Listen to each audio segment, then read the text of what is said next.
looking for more leagues, and I was like, well, I'll offer loads. Howdy. And then out of nowhere, he just joined the team, and he has put the team name down. Like, he is fast as shit. Oh, yeah. He's going to be stealing points with me tonight, I think. I reckon he's going to be game with Scotty and Apache. I'm not joking. Well, chat, it looks like Tino's on the ball tonight. He's awake. Aye, well, So we might actually start the stream I think on there's time. 2 or 3 spaces available, actually. We're going to sign up to check in.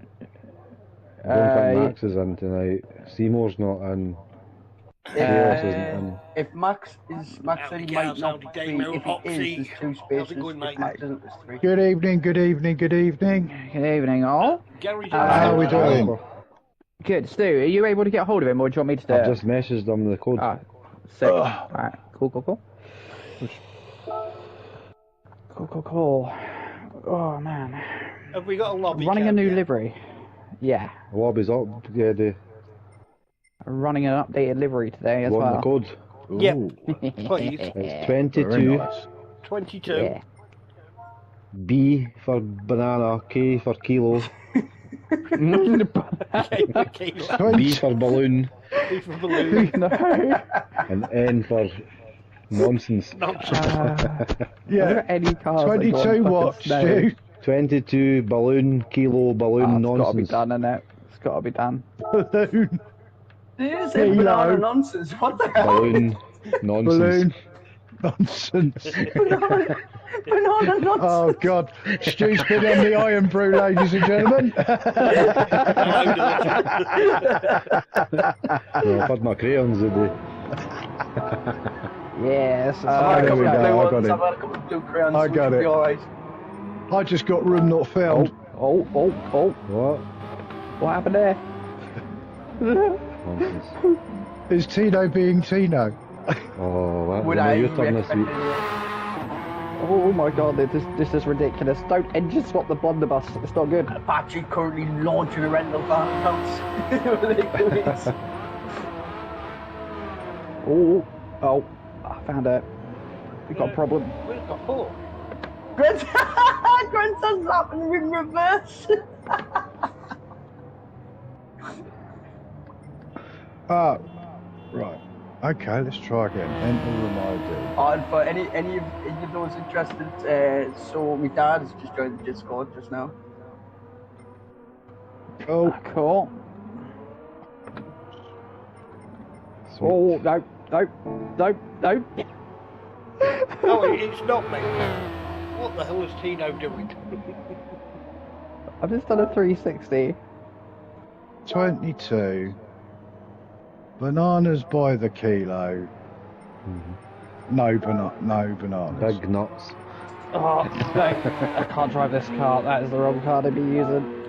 Who's in the fucking mystery tour van there? That was me, but it's been engine swapped. It's not a good car to drive.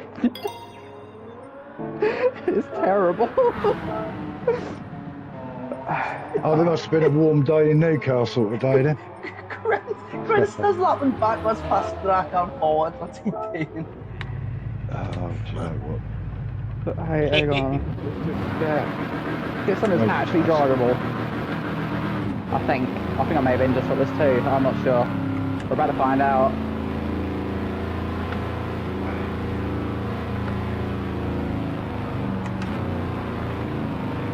Right, out in style.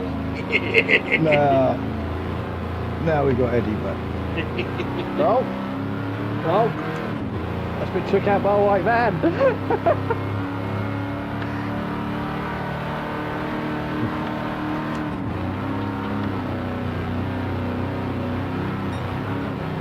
Yeah, I may have messed this car up a little bit, I think. That's the issue. Yeah, not that one.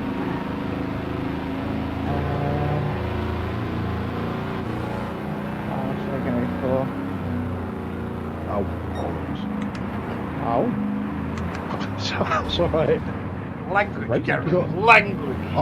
I know, it's great, isn't it? The language of a sim racer. Foul beast. I only take my cues from Miss Mia, mate. she's the driving influence of the innuendo and language around here. Yeah, that's sorry. I'm sorry.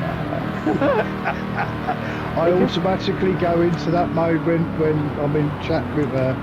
It just I'm happens. sure you do. I don't know how. Oh my god. Oh, I found a Scooby. Get out of the way, lady.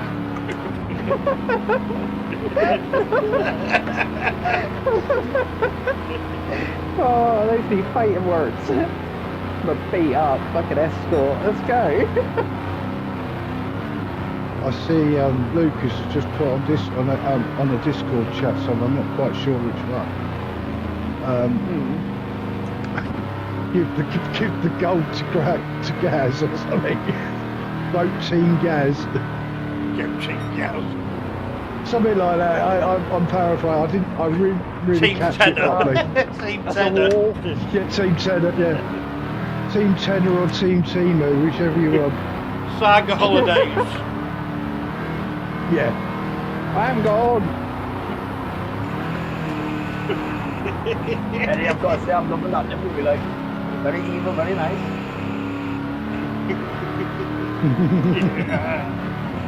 Was it a Tina? I should have done this up like the Oh, Adams right. family car.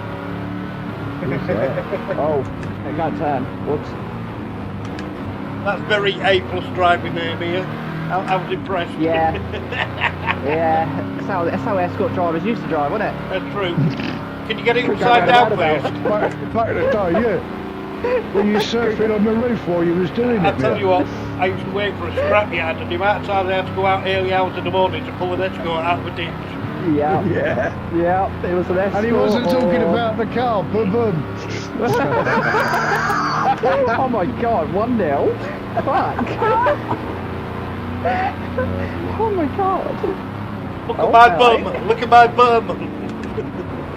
Yep, it's gonna be in the ditch. That's not the first time that's been out. No. The worst one I ever did, I had to go pull Why am I a... getting lapped backwards? Why am I getting lapped going backwards? Who's going backwards? I had to pull a Get plastic lapped. pig up a roundabout, and I found the driver's foot on the roundabout itself. He ripped his feet off.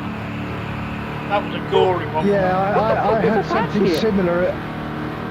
I had something similar as a 15-year-old working in a car body repair shop. Oh, I was outside steam cleaning out the a wreck of a car. So we were going to try and repair it, and I threw out the interior mats to give them a blitz off, and congealed blood jelly sort of bounced across the steam bay. Oh, nice. And then Nice. I found a trainer inside which I hooked up, which actually still had the man's foot in it. Oh, I'm 15 Oh. years old, yeah. no. No, no, I mean, no. it was just, I'm a child of the late 60s, you know, I just giggled and got on with it. Just a random occurrence on his parents and it every day, yeah. Late 60s, I didn't have to hold me and daddy's hand if I went out the front door. 1860s. Oh, bollocks to you. You only know that because you were there from the 70s. I need to do a jump. Where's the jump? Yum, yum. This big old bus won't do the job. Oh. If I'd have done the jump then, I think Apache would have flown right under me. What is he in? It looks like a snowplow. What's he in? He's probably in the Pikes, I'm guessing Pikes Peak. Oh, okay. Yeah. It's bloody quick, whatever that is, it's quick. Scoopy joined the party and then left the party. It's got a mystery to solve. Not that Scooby what he wants to do. No. Not a scrap of a notion. Give him a treat. Max! Maxie!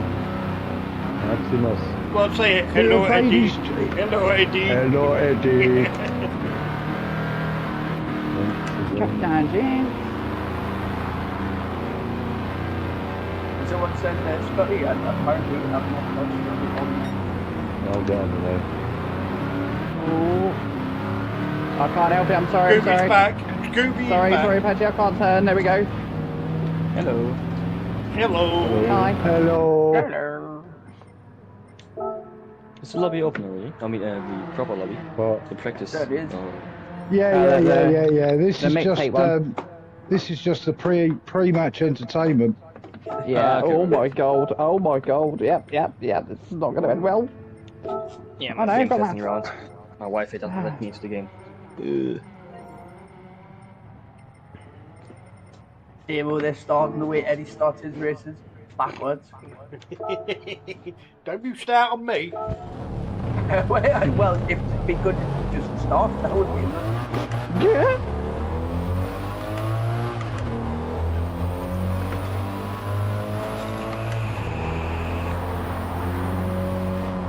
Literally driving this escort like I stole it. One hand and bacon. No, definitely not. Launching your chicken McNuggets wrappers out the window as you go. Yep. Spencer's still lapping in reverse and he's still trying. That's crazy. See, Eddie, that's how you go backwards, mate.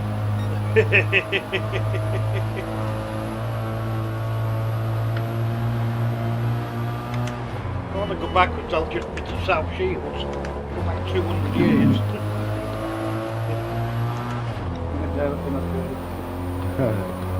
Got running water now. Need the roof fixing. By running water, do you mean rivers?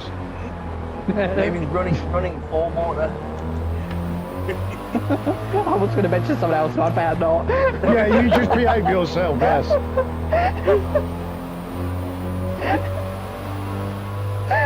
Lake Louise.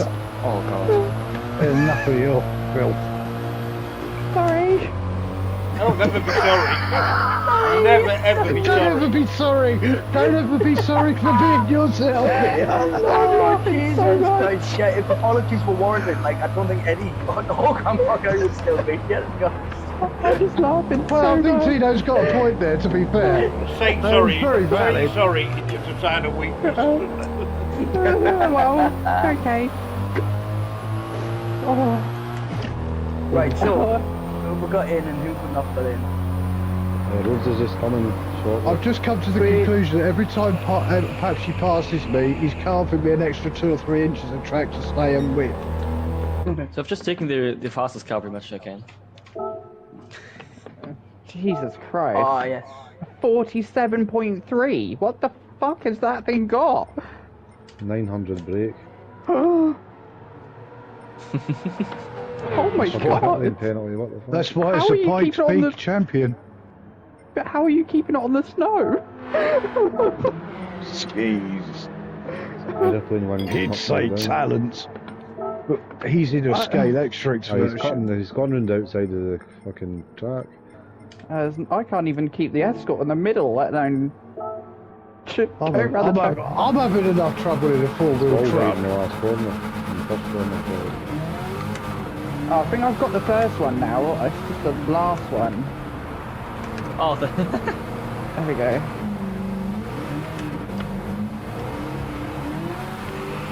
now just up the hill. Yes. Nowhere near as quick as that way. Yeah, I seen a lovely escort the other week. Couldn't tell you what her name was, like, but Nice. Roxanne. Yeah, it's normally Roxanne, isn't it? Yeah, related to Stinging, is she? Oh, hey Gary. Hey, let's try a different colour. What the hell are you in, Max? It's a fast car, it says.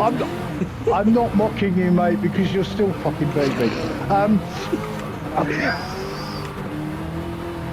right, that's everyone in, I think, now, isn't it? Oh, Rhodes is hang on on. his way. Oh, yeah, right. No, Mia's taken a decision. She doesn't want to race. She just wants to do this shit all night long. Just so we can... Sorry, Patchy. Sorry. Sorry. I like this. This is fun. Don't ever get to do this. You need a rally for all this, so we'll see you. Yeah, we do. Yeah.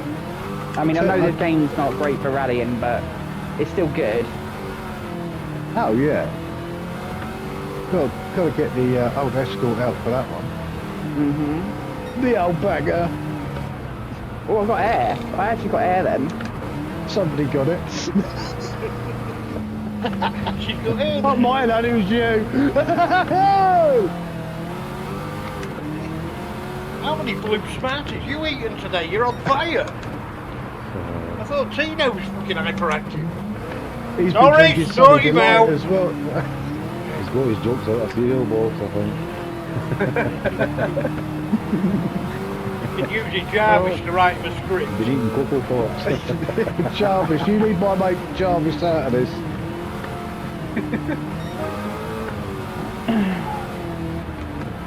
Call for air again.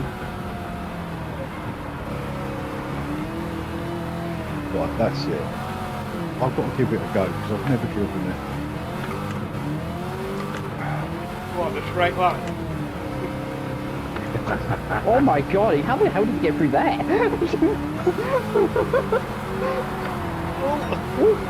Up in air again. I actually did turn to avoid a patchy then, but nothing happened.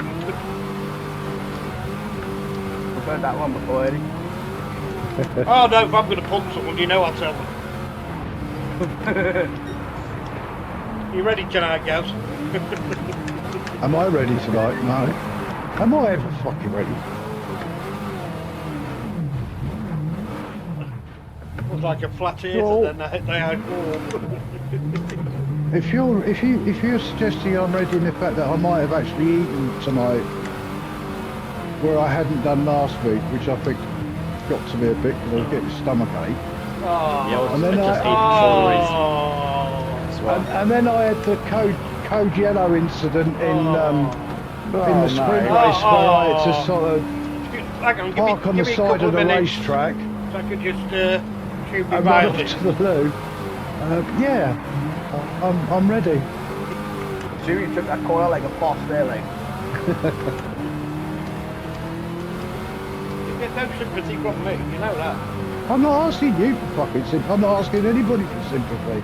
I was just responding to your question. Oh, shut up, you dick fart.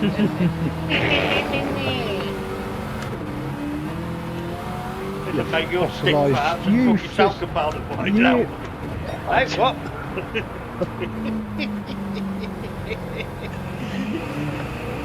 You keep for dusting the fingerprints. Lucas, good evening to you, mate. I saw the little comment on Discord. It did make me smile. Thank you.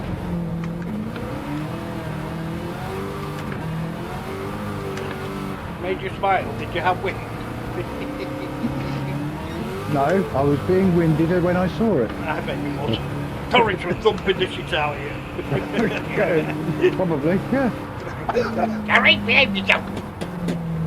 Yeah. Will you stop it? Oh, that's the wall. Uh-oh. Uh-oh. Yeah, that's Oh. practice like soon. Okie dokie, Mrs. Sauce. I've just been overtaken by a mad Austrian. Yeah, I just jumped. I just got big hair then. Got paid. No, it was when, Gone full Kevin Keegan. Got back to the 80s. Bon Gary. no, roll. Living with no hair. I did have a perm and I was blonde in the 80s. But I was naturally fair and I just highlighted it Oh, did you? and yeah. Well, I didn't. I ain't got a fucking clue what I was going to do it with an aerosol, but apparently you don't use paint.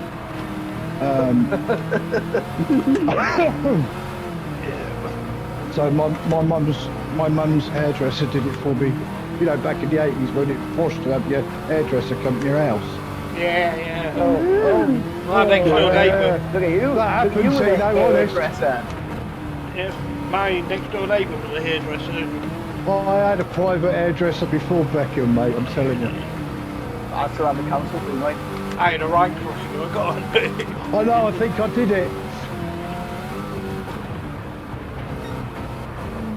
No better than the ball cut round the bottom. Alright.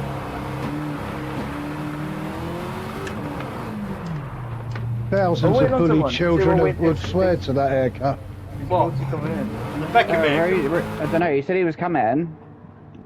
Said it was having a smoke about 10 minutes ago. Lucky boy. I'll be there for like 20 past, he said. Hello, Just Lucas, start mate. How's it it and then he going? can jump in. Scared, Well, Lucas. you'll still get a bit of practice in, but we don't Aye. wait too long, so all ready for the practice to begin, are we? Yep. Yeah, get on with it. Right, just 2 seconds, because before that I happens, just jumped from one lane to the other and back again. You're popping down. All right, Mr. Sauce, yep.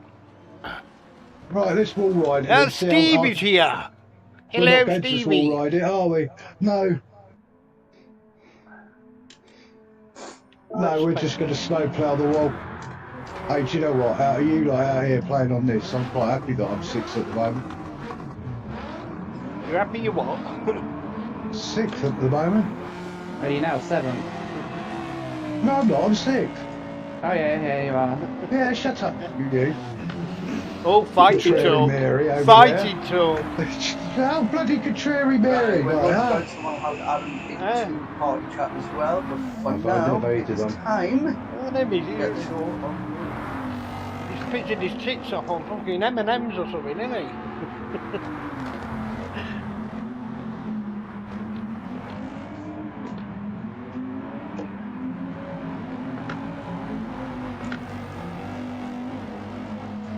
I'm watching it, guys. I'm spectating. Oh, Yeah. yeah.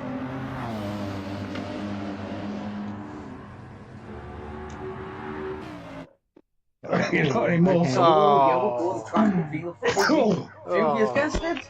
Fugia's got it right.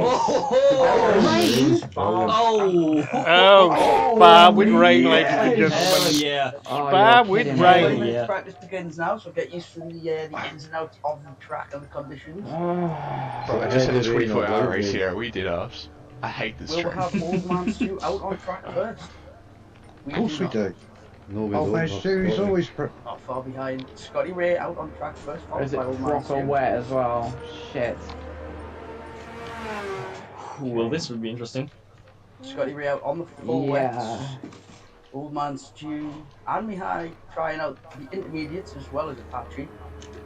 Iron Max, after his excellent debut last week in the FTWRC, coming out on the full wet tyres now to test out. Alright.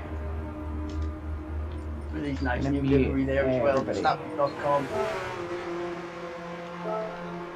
Full wet for Grenster it is as well. So it looks like lots of rain for the sprint race. Will we see the same for the main race? Will it clear up? Will it not? Who knows?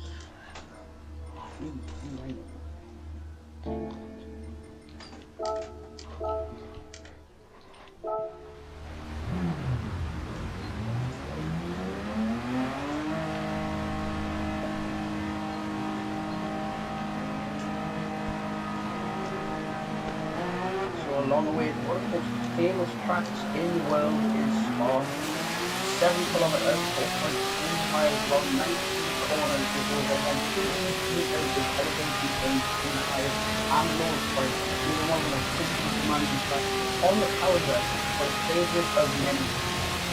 As you see, Scotty Ray first. Okay, guys.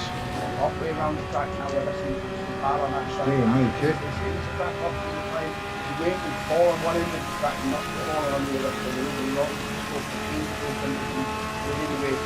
But obviously, in the previous season, an excellent race and a few great battles round the corners of Spa, which coincidentally is a town that's a little bit, a few miles away from the track actually. Somebody asked me. Because of its We're on.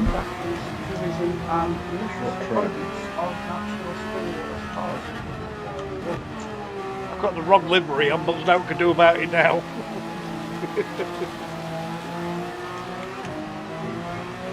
You can leave, nobody's stopping you. Right, on board now with Scotty Ray. As he comes Almost down like Max was encouraging you to then, Eddie. I think that's insubordination. Max is riding at me. Now he's joined Apache and Scotty Ray. He thinks he's like top dog. Yeah, he's got all the elitist on us. He's Got on all that one, elite, bloody race. yeah. On the wet tyres. He'll pretend he don't know us soon. Yeah. Oh yeah, I vaguely remember Gary Catflap and Grandpa Eddie.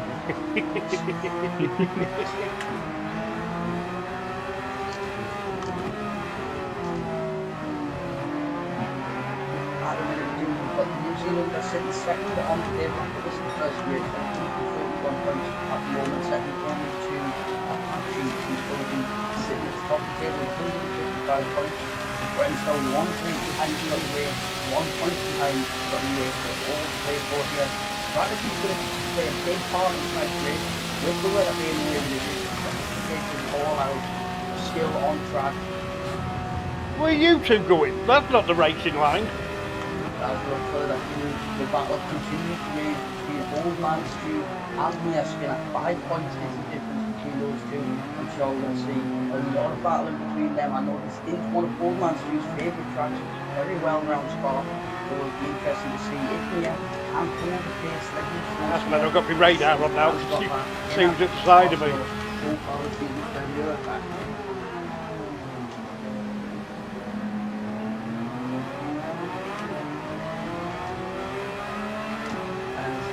Obviously, as well as we look back to the field set on board just behind the back with Iron Max.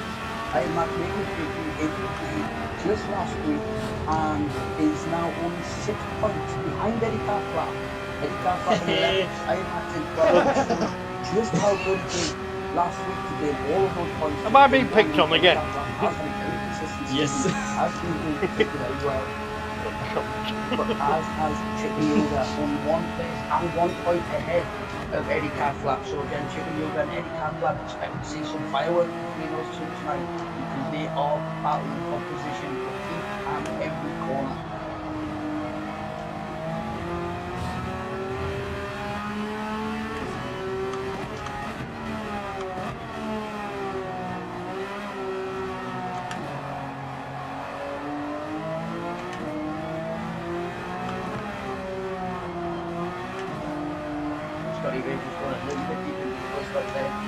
On the final sector of the track and the picking in, starting to ease up a little bit in back now.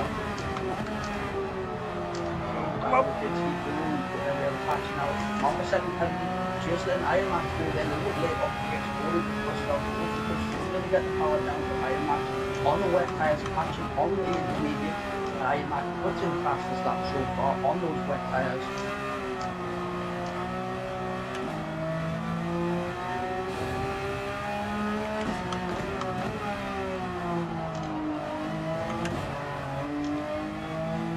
As we see them come down, really put together here, but Scotty Way, Iron Max and the Apache, the FTWRC driver, as they go through all room, one after the other. What a scene that is.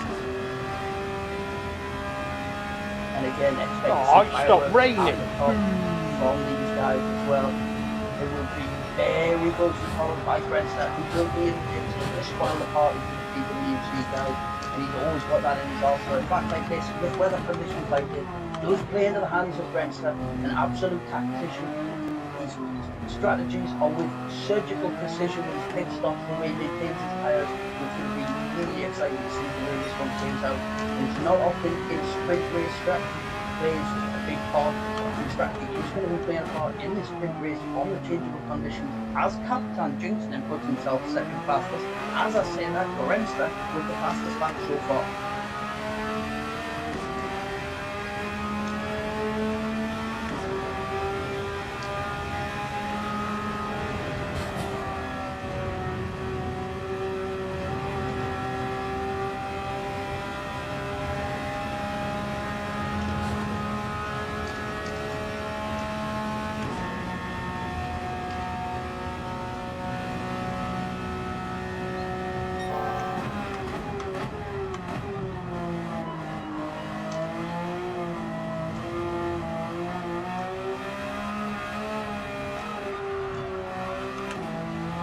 As we look back, there's Eddie Catflap rocking his new livery there, white orange.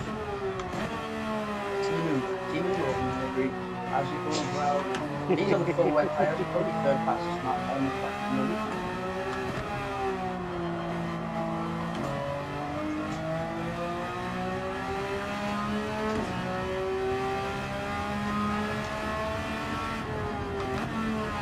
As well, that's not full wet tyres as the traction just slowly starts to dry as the drivers go around then halfway through practice and slowly see the dry line starting to curve quite soon. As we see in the background there, a David Collins just behind Chicken already launching, so he's been going out for his first race in the FTWRC competition. Several other leagues within the community. Races with the likes of Leah Skinner and Old Man's doing the league as well, so a driver of the same ilk, the same quality, and what we always try for, the same clean paints.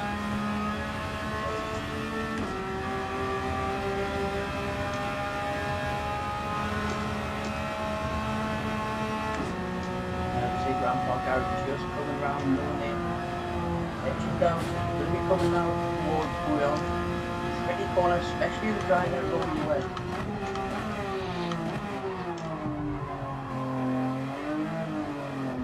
Taking a lot of curves and goes down, making the most of the track.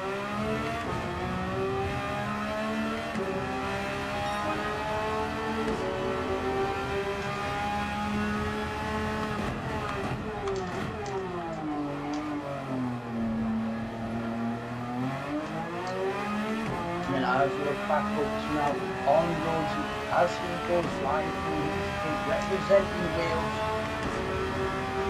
He sets up now, he's going to be medium tyres. It didn't start with at the start of the grade, a little bit how the interesting to see driving on the wet tyres. And that Iron Max, that whole Iron Max has actually come out testing soft tyres. Has the track developed enough for the soft tyres to be usable at this point in practice? It's a very interesting event. He has done this whole lap on these tyres. He's closing very quickly on Grandpa Gary as it stands. Coming into the bus stop, he is up down the inside, and there he's finding the grip on these soft tyres. I do not know what a lap this is going to be for an out lap, and this is setting up a flying lap. I can expect to see Iron Max absolutely smashing the timing board with this one. Yeah, I know she did say, well, I was number one there. I can't believe it. For half a second, I was in fault. Tell you guys, we're being victimised. I know.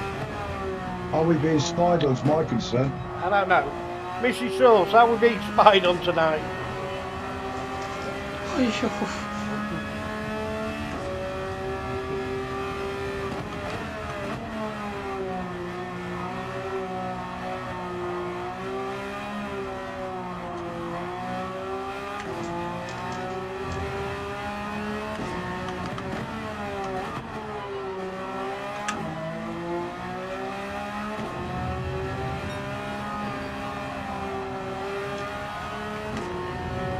Dry lines there.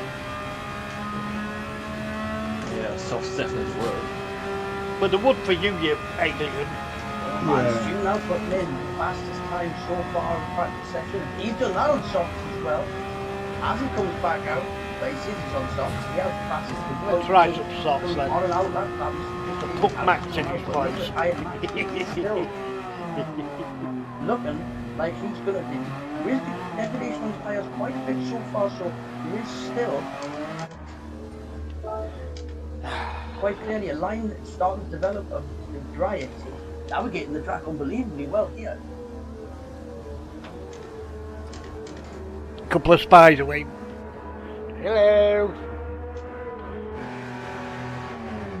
And that's 3 seconds, nearly 3 seconds up on the best time on that sector. So this looks like it could be. Oh, it's raining again.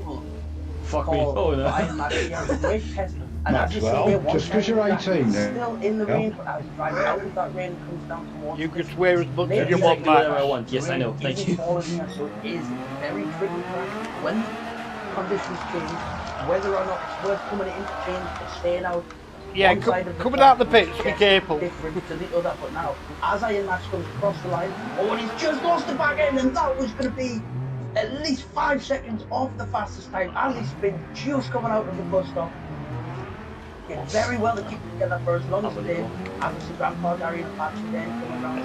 What do you mean unbelievable? It's not unbelievable. Well, no, it is because just when it started raining, so it came through bunch of more. That's when it started raining, yeah. Now it's raining. Oh. No, because it's raining, that was ridiculous. It started start raining just while I went into the bus stop. Again, especially on this side of the track where old man's doing now, those tyres. It's insane, honestly. Look great for a lap or two, but now I've fallen again, and it looks like it's almost time for full wet, let alone intermediates. He's looking at the monster moving in the corner. Jesus Christ, the weather coming. Oh Very no! moist. Yeah, looking through now the drivers that have come in, put the softs on, really struggling to stay on the track now. Eddie Catflap just put those soft tyres on as well. Great timing, Eddie, that's fantastic, and I would imagine he's going to be driving that car the same way that certain people can others. A bit late, Eddie. Yeah, look, I'm not the only one going in the wrong direction. Completely backwards on track now. That corner. What do you mean? Luckily, just practicing, people will be taking notes. Bear in mind what weather could be like. This track is wetter than Lampstrom's chin. It's going to be like a main feature race altogether. And so we're going to have a lot of cars on a lot of different strategies. And Eddie doing his own thing as usual. As you can see, Eddie there just getting surrounded by and engulfed in a gaggle of cars as he rolls slowly towards the edge of the track. I'm trying to stay out of everybody's way.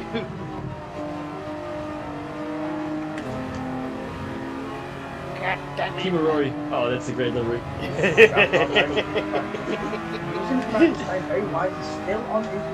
Best livery in the world. The boy does it upset some people. Can't understand why. Marley? Oh yeah. Well, at least 400. Oh, sorry, chicken. 1,000. Sorry. Oh, that was disgusting behaviour, young man. Well, I'm sorry, chicken yoga. I tried to go to the other side. This is And now he's like that all the time, chicken yoga, honest. Trust me.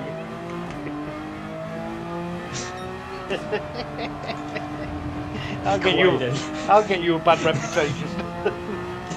Yeah, I know. So how was your birthday anyway, Max? Did you have a good one? Yeah, it was great. And how was your dad's birthday? That's he only just came back. He was away the last 2 days on a trip. And so How was your dad's car? his car. Well, you were going to threaten to drive it last night.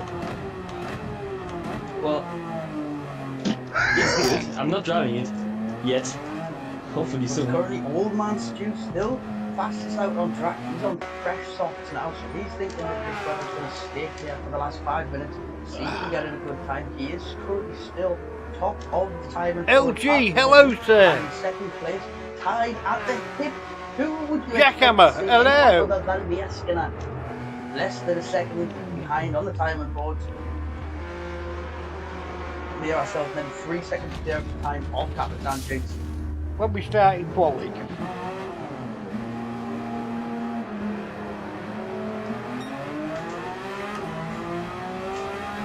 As we high then, up to the time of 2:28.6 as he comes out. This time back up on the board now with the outline to the intermediates.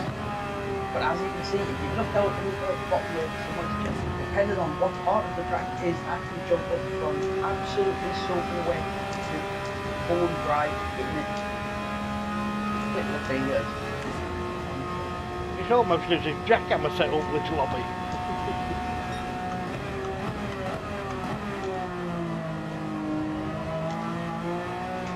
Well, I know someone who didn't set this lobby up because they don't like the rain. You. No, I like the rain. I'm not too bad the rain according to Jackhammer, man. And Jackhammer's the gospel, so. And Rhodesy, the newcomer so far, on the intermediate tyre has just set the fastest time overall, 1.2 seconds faster than Old Man Stream on 2 minutes, 25.4 on the intermediate tyre as well. I've just gone through chicken yoga. Who this is? Will be starting to develop, and that's an excellent time to be putting in practice, given the conditions and given the fact that this is the first time Rhodesy has actually given this attitude. So very well done. It'll be interesting. Yeah, I'm doing cool, Lucas. Thanks, pal. Yeah, I know. There's only 5 minutes left, so I'm not going to. I'm not going to. I'm just going to keep going. I'm just doing me, mate. I ain't going to lie. Oh, I'll take a best lap though. I will take a best lap. Not very long at all because there's Brenston on the intermediates as well with 2 minutes 24.5 seconds. That's going to get second faster I know again. there's people Dan here. Rhodes as it goes Getting out round. of his way. I ain't And having then any Iron fault Max from as him well. again. Intermediate tires seem to be the type to be on the moment because he's just gone nearly half a second faster than Rhodes and half a second slower than Brenston, putting himself second so far on the timing course as a minute and a half left of practice is to come. Do you know what? I ain't going to get any better, so let's just go in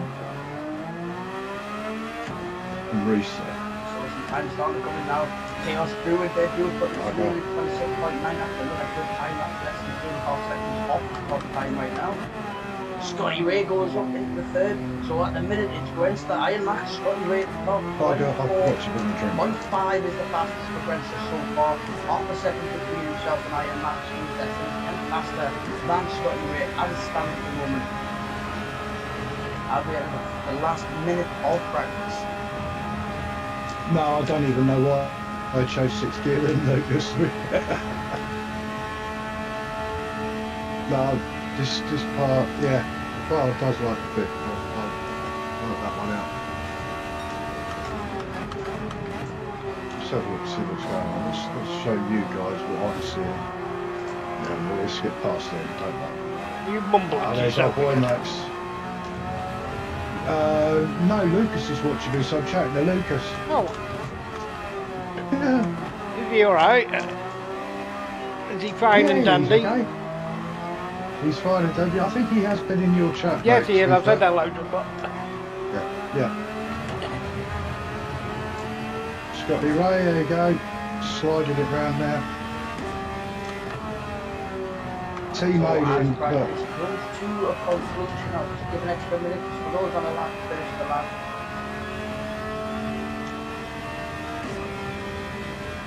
So far in practice, it's Grenster with the fastest lap overall so far, half a second faster than Iron Max. The fastest lap being set See, the on intermediates didn't last long. despite a little bit right for some wouldn't be the players. So that might not be the case. See what the weather is like, No. what the conditions are in the sprint race itself. Oh, you're right, Lucas, yeah.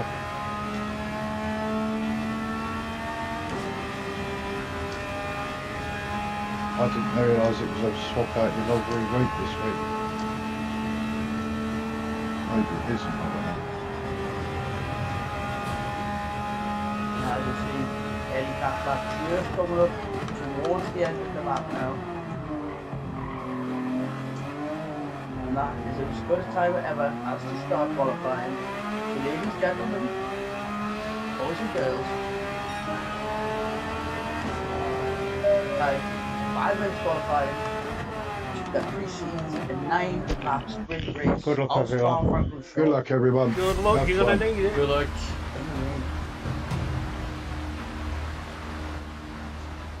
Scooby.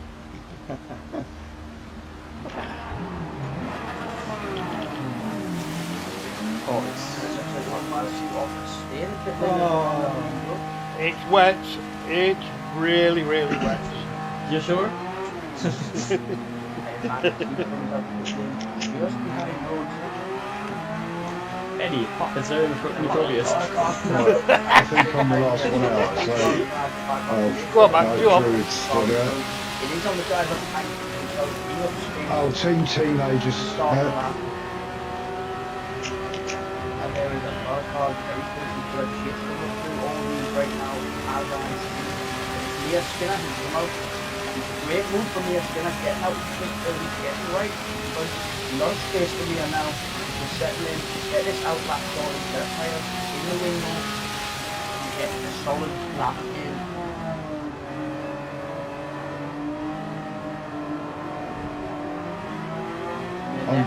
I'm better prepared tonight, Lucas.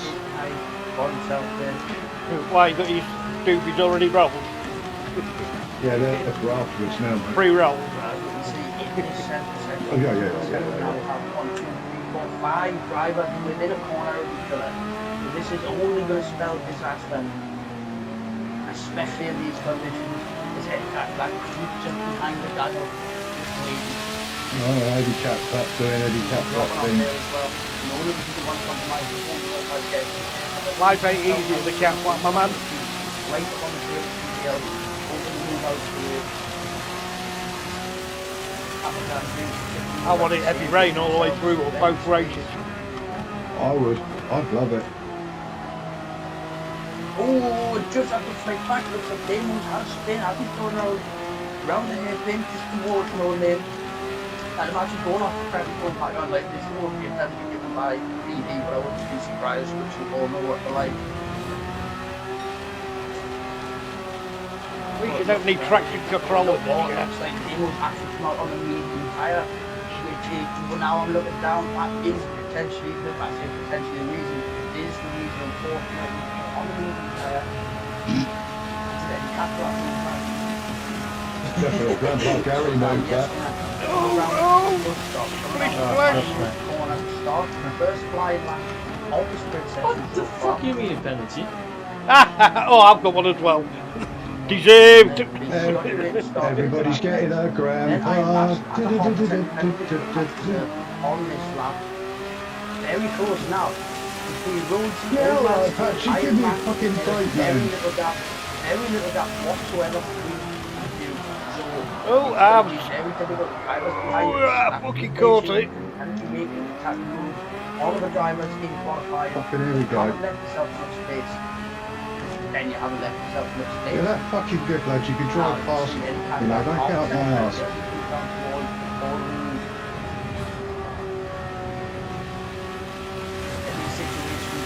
A fast corner like that, it's always beneficial to have those extra few pounds as heavy things to keep the car flat and a bit more than everyone else. I'm sure that's coming in handy. Look into the end of the race, he has done very well so far for this season, and so hopefully that's going to perform continue this season.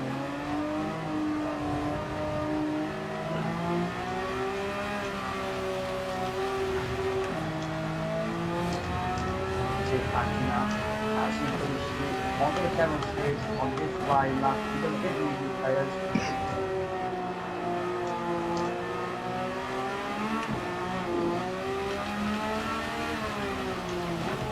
Rest up on that lap, almost full wets now. Right, he's trying to get some medium tyres. He's trying to get them ready. Just as he comes down the final and stuff once the best exit out of this final corner, he's very wide, get the power down, and away he goes to his flying lap. And we want to see big things. We will drive on track on full wets at the moment, so it'll be interesting to see just how much you can make it work.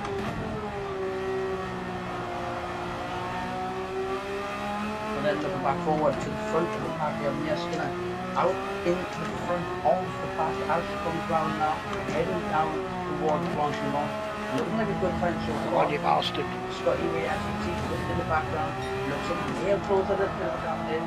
Scotty Ray maybe a good time to hold the race down in a row, and it looks like this could be a very competitive time. Coming around now, down Blanchimont, using every inch of the track, as with Scotty Ray behind, really pushed the cars to the lead here. So this is going to be now, coming up to it, Scotty Ray has pushed it pretty behind, as another east in there. Oh, held it, I held it. The exit and not still, as they come round this final corner. So we have Mia Skinner across the line first. Oh, gee, hello, buddy. How are you, mate? 2:29, a 2:23, a 2:36, sorry, from Scotty Ray. Old Man Stu goes to the top of the pack with a 2:35.6. So far, Old Man Stu on provisional pole, followed by Scotty Ray, Iron Man, and nice Eddie tag. Catflap on the second row. And Scooby goes all in Capitan. James puts himself on provisional pole position. Shit. Only, well, just over half a second faster than Old Man Stu. What a time that is. So the time defeat so far has been obliterated by Apache. 5 seconds ahead of second place is Apache on provisional pole with a 2:29.9. That is sensational. Didn't go well. Apache to be able to put that much distance between himself and second place. Nadeem! Down to 8. Yes! There is just a few seconds between them all, but then between second and first is 5 whole seconds. Wow, that is a way to stamp your authority of a race and to remind people that you are the championship leader and you intend to stay there. 5 seconds. Disappointing. That is unbelievable. No, all right,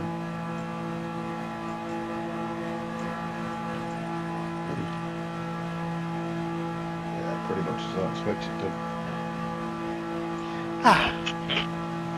Well, chat, it's going to be a toughie.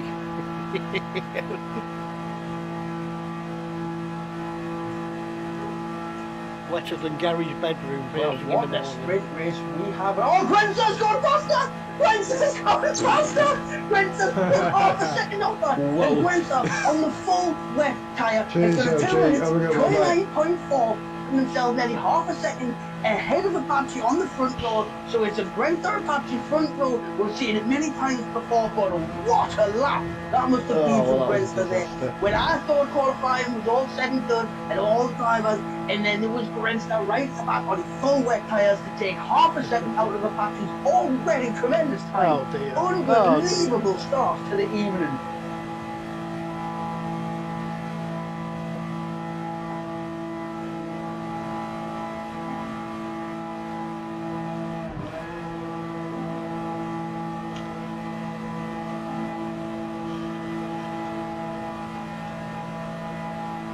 And this is one thing I thought say when it comes to strategy, when it comes to tactics, when it comes to using your noggin.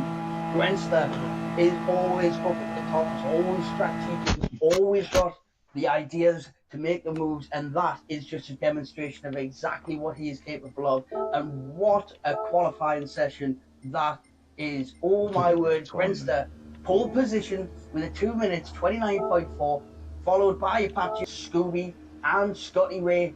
Excellent time from Scooby there as well with 35.8.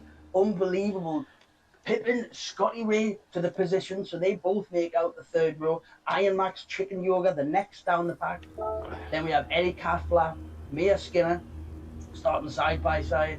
Rhodesy, Druid, Grandpa Gary, and Damo and Mihai all not set at time. Obviously, Damo, unfortunately, coming out on the medium tyres.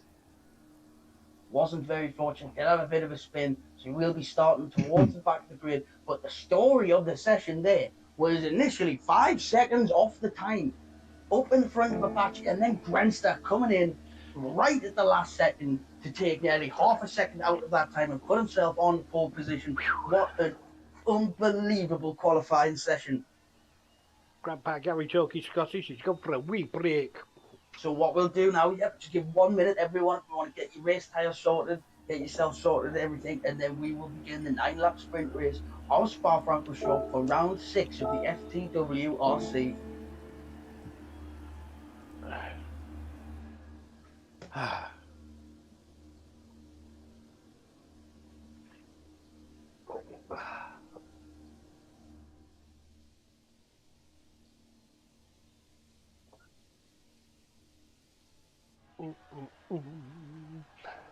Come on, nearly the shape moment. You know, in the shape moment.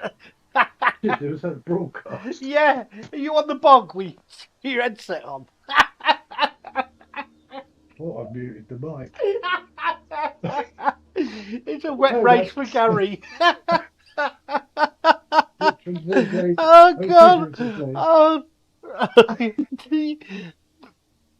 multiple tangible. Did you all hear Gary then? Oh, life doesn't get better than that. Well, you know, the other week I thought I'd done it, but guess what? You didn't. Oh, Oh dear. Oh, what Champion, was it George Bush who went to the bog with his mic on?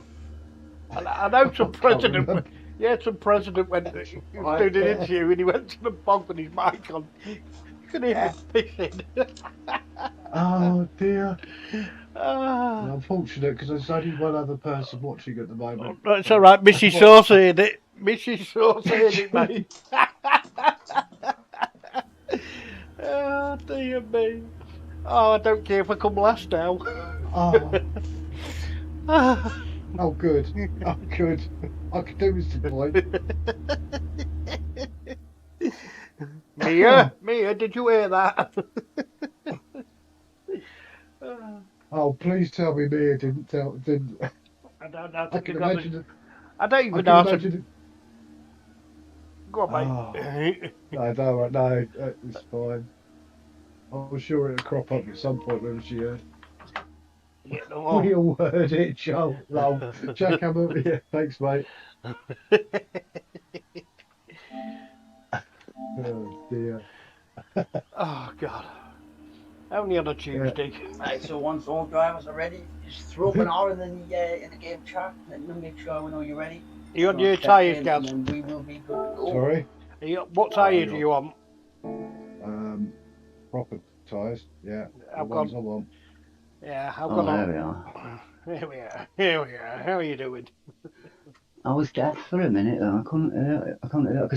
I could see everything, all the voices activated, but I just couldn't hear it. Everything just froze on my end as well, yeah. Max, you are allowed Oh, to crash on the face lap, honest. And if you could take out the first 5 or 6 people, we'd Yeah, appreciate don't it. scratch that Boston livery. So you've you get me got, kicked mate. out of the team probably. Yeah, take out your old team, mate. Oh yeah, sure, I'll definitely do that. Yeah. Stars you mean to go on. They like me then, definitely. Gentlemen, Yeah, sure. boys and girls. Here we are for 9 laps of Spa-Francorchamps, the sprint race of round 6 of the FTWRC. Good luck, everyone. Yeah, good luck, mate. Good luck. guys. Good luck, chaps. lads. Good luck, chat. Be prepared to endure this. Mrs. Sus gets braver by the minute, Gary does. I think this start will be absolutely chaotic and everyone will be dead in the end of Arusha. Here we are, I'll be honest. lined up on the grid in a very lazy development track today. Wentz are on pole position. Apache, then Capitan Jakes, and Old Man Stewart in front. It's lights out and the race is on. It's a good getaway from all the drivers. A little bit of wheel spin, it looks like. But they're coming through and saying, no, Old Man Stewart's got, it looks like Old Man Stewart's got a little bit deep there. Apache's got a bit wide. He's held it together. He's got a very good line coming out. Then it's Old Man Stewart takes the lead as they come out of La Sauce. As they head down towards All Rouge, it's Apache in third place. Wester in second, followed by Capitan Jake. But it's Old Man Stew out in front as they navigate All Rouge for the first time so far. It is just holding together front, and they've gone very well to get through there. Now look like Apache swirling, but he keeps it together. Unbelievable start to the race. As we look a bit further back, Iron Max right on the tail here, Scott Ray right behind him as well. Woo, that was close. But the talk of the race so far is Old Man Stew, but he's under pressure now from Brentford out front, but he manages to hold it up, which suits out very well as he comes through. All drivers behind seem to get through as well. Excellent start of the race. Old Man Stew must be absolutely buzzing with that start. Oh, and Iron Max is on a spin. Looking back through the grid, Iron Max is on a spin. He's come off the track. And that gives more space now for the drivers to come through. So we've got Scotty Racing in 4th place, right behind his teammate Apache, who's putting the pressure on Brentford behind. We've got Capitan James on the full wet tyre behind Scotty Ray as the rain on in, as the rain falls. Chicken Yoga full wet tyre as well, being pressure from behind by Mia Skinner, who's on the intermediate tyre. She's going to be one trying to make a move as quick as she can, make the most of those intermediate tyres. As she just moves past the field and not putting up too much resistance for it, would be a very difficult corner to try to side by side through. But that being said, Rosie doesn't mind, and Rosie's gone around the outside of Chicken Yoga and down the inside of Mia Skinner. What an absolutely unbelievable introduction of the race has been for Rosie. He does have a half a second time penalty for a track limit penalty, but I'm not sure where that was taken as he goes through there. An excellent start. As we look further back through the field, we've got Chaos Field just in front of Eddie Catflap. Eddie Catflap on the intermediate tyre, also now ahead. But as we look back from Eddie Catflap, we can see Iron Max now starting to make room, trying to get his position back. He's stuck now against Mihai. Mihai, very, very, very confident driver, especially in these conditions.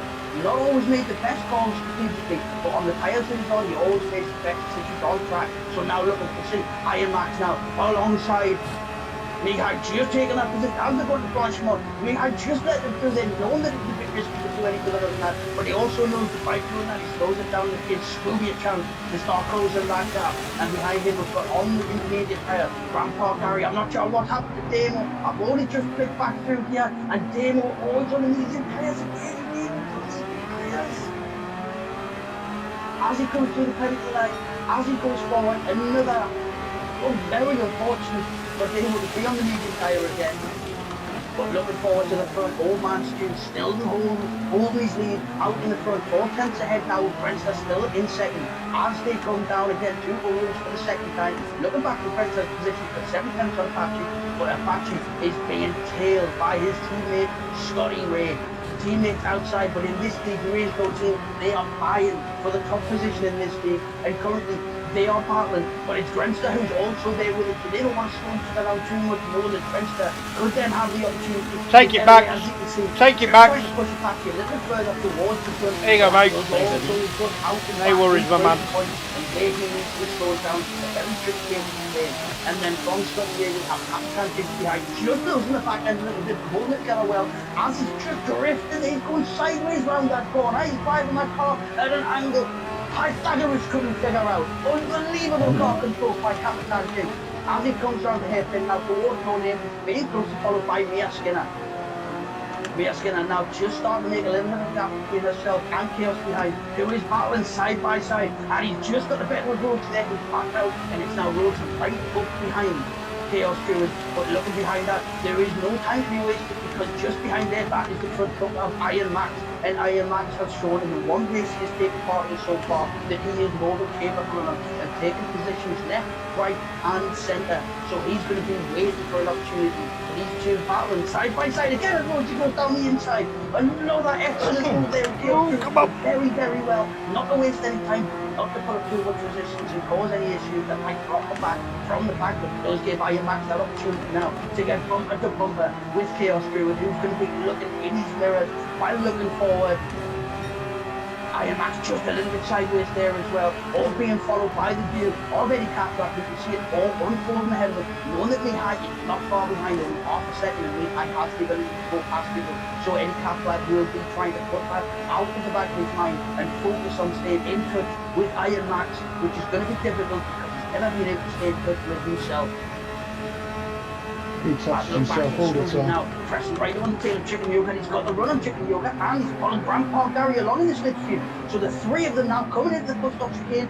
Grandpa Gary just easing up, not wanting to go in the back. Very, very wide driving all 3 of them now as they go round the final corner. You can floor blanket over the 3 of them, and it's good traction from Scooby. He's got the run out of this corner. He now is right up behind Chicken Yoga, and as they go, he goes on the outside. Chicken Yoga gets him on the inside, and as you see there, Scooby going very wide, looking like he's going to cut back, but it's giving Grandpa Gary the opportunity to go down the inside. Hasn't got the traction, he just hasn't got the traction to go there, but Grandpa Gary did look like he had the opportunity, but now he has to stick with 2 drivers in front of him. If he just navigates through all those carefully, he's going to have the benefit of a double slipstream all the way around the Kennel Straight. And this is going to be fireworks coming into the corners at the end of this. So I'm going to stay on board with Grandpa Gary now, looking ahead. We can see Chicken Yoga Scooby taking a very defensive line very early on, keeping his tyres on that wet part of the track, as you can see, but now coming in. End of that, the fastest first sector from Grandpa Gary there, as he's coming down, sticking right on the tail on Chicken Yoga. Chicken Yoga just having his eye on the mirror, and that's just all. Grandpa Gary's gone down the inside! Grandpa Gary want to move on the inside! And now Grandpa Gary's over the 13th place, and now he's going to be looking backwards to make sure Chicken Yoga can move that back. But one of those guys from Grandpa Gary, and he's going to be loving that. And now he has his sights set on Scooby PCM ahead of him. But there's a yellow flag, and who's not off the track? It's Iron Max again! Iron Max is off the track, that's Grandpa Gary up there 12! And as he goes down, very well Chicken Yoga staying, but has given Scooby the opportunity just to create a little bit of a gap there. But what a start of the race for Grandpa Gary, and what a move that was of Chicken Yoga. But looking back now, on board with Iron Max, not sure what happened there. He does have front bumper damage. Obviously in the sprint race it is light damage, that won't be communicated against, but something happened there, and he's gone up for the 2nd time, and those wet tyres might not be serving him as well as he thought they would. Now back up to the front. Oh, I wasn't paying enough attention to the front. It's been exciting throughout. Now we've got Captain Jinx in the lead, as he's being overtaken by Apache. Now Apache's in the lead, Captain Jinx in second, and Gremster goes on the inside, all the way around, coming into Ponchimon, and now Gremster takes 2nd position back, and this is unbelievable. Look at that 1.4 seconds, we've got Roger and Chaos Druid. But what has happened at the top here? Old man's still down in the 7th place. Oh, I've almost lost for words, but not quite. So coming around the bus stop again, the final again, Apache got a little bit deep there. Brent's getting a very good run, as we'll see from the onboard of Captain Jinx. But now looking forward, we'll see Brent's in the slipstream now of Apache. Both on intermediate tyres now. Rosie with the fastest lap so far, 2 minutes 27. Excellent time from Rosie, excellent debut. As Brenster looks for the comeback, but he's getting the excellent tracks now again. He's going to sit in the slipstream of Apache going all the way down into our room. And as we look back now, we've got Captain James just sitting behind Rosie now. Both got a comeback as they come through. He's probably going to ease up a little bit. Rosie on the intermediate tyre on which he has set the fastest lap so far. No, but Captain James right behind the slipstream on the full wet tyre. So it'll be interesting to see what difference these tyres have and who has the better traction. Rosie could be penalty very early. Back in Captain James. Chance to get alongside now as they go down the Plymouth straight. Cheers going to give him the squeeze a little bit as they come in. Who's going to be latest on the grid? It is Captain Jim, and he leaves that inside space as he should. And Rosie's held around the outside. Rosie's held around the outside. What a move that is! But in doing so, that gives Chaos Drew the chance to move up into 4th place. So Captain Jim down to 5th within half a lap, and Chaos Drew now up in the 4th. Rosie in the podium position. Alvin up back now. Scotty Ray 6th place, being pressured from behind by Eddie Catflap. Who would have thought he would have heard this after 4 laps of Spa? But that's how it is. Eddie Catflap now on the tail of Scotty Ray, hoping to put some pressure on to wait for a mistake ahead so he can sweep up the pieces and put himself a few places further, because he has now made it down here in 2 seconds between himself and Mihai behind him. So Eddie Catflap doing very well so far in this race, and that extra balance really helped in the wet. And then as we come back now to Grandpa Gary, Scooby has got away from Grandpa Gary there, but we do have Mia Skinner right behind Mia Skinner now. All the way down in 11th again, not sure what happened so far to be in these positions, but we have Grandpa Gary 7 tenths ahead of Mia Skinner now. Looking back, we've got Chip and Yoga, we're 13 seconds behind with a 3-second penalty. We have Old Man now. What a bold move this! Old Man Stu! I've only just realised Old Man Stu pitted. Unfortunately, across the pit there. But he's come out on the medium tyres. And as we can see, there is a dry line forming. It could just be a stroke of genius from Old Man Stu. He's got a 10-second buffer behind him to Iron Mac.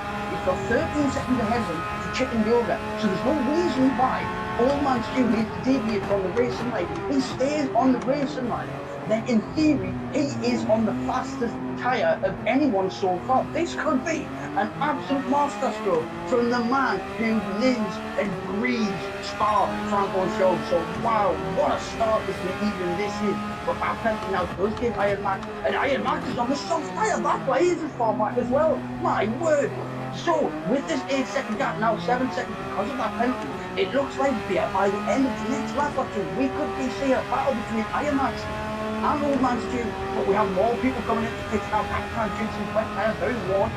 Mihai, what tyres will they be coming out on now as well? A few pits, and I said it's very rare in a sprint race if strategy plays a part, but this is when it does. So as we're seeing Mihai now coming out on the medium tyres, but Captain Jensen's coming right behind him on the softs. Now this is really heating up now because Mihai is going to be wanting to keep Captain Jensen behind him for as long as he can, but he doesn't want to slow himself down at all, and he doesn't want to be going anywhere near those wet patches on the track. So now as we see Captain James, as he goes through all roads, only a 1.5 seconds behind him is Old Man Stu, who is now, his tyres are warmed up, he's done his outlap. Old Man Stu is now in striking distance of the drivers in front, and the pressure that he's about to apply to Mihai and Captain James is going to force a mistake from them. If not, it's going to mean they're going to have to go onto the wet line to drive defensively, just because they know how fresh and prime Old Man Stu tyres are, but they also know that if they bunch up the pack too much, that's going to give Iron Mac the opportunity to close up behind, because he is on the soft tyre, so he's going to be going even faster, and he's going to be bunching up. What a stop! Well, hang on a minute, is that rain? Oh, the rain's starting to fall! Oh, the rain is starting to fall! So all those drivers now, so we've got a patch out on front, on the intermediate, Rosie in second place, on intermediate, forward, and Brenster in third. But now Brenster does have a half second penalty to serve. Scotty Ray on the intermediates as well. So as we're coming through, there was a few drivers now. When we look at this side of the track where Chaos Drew is, the rain is only just starting to fall again.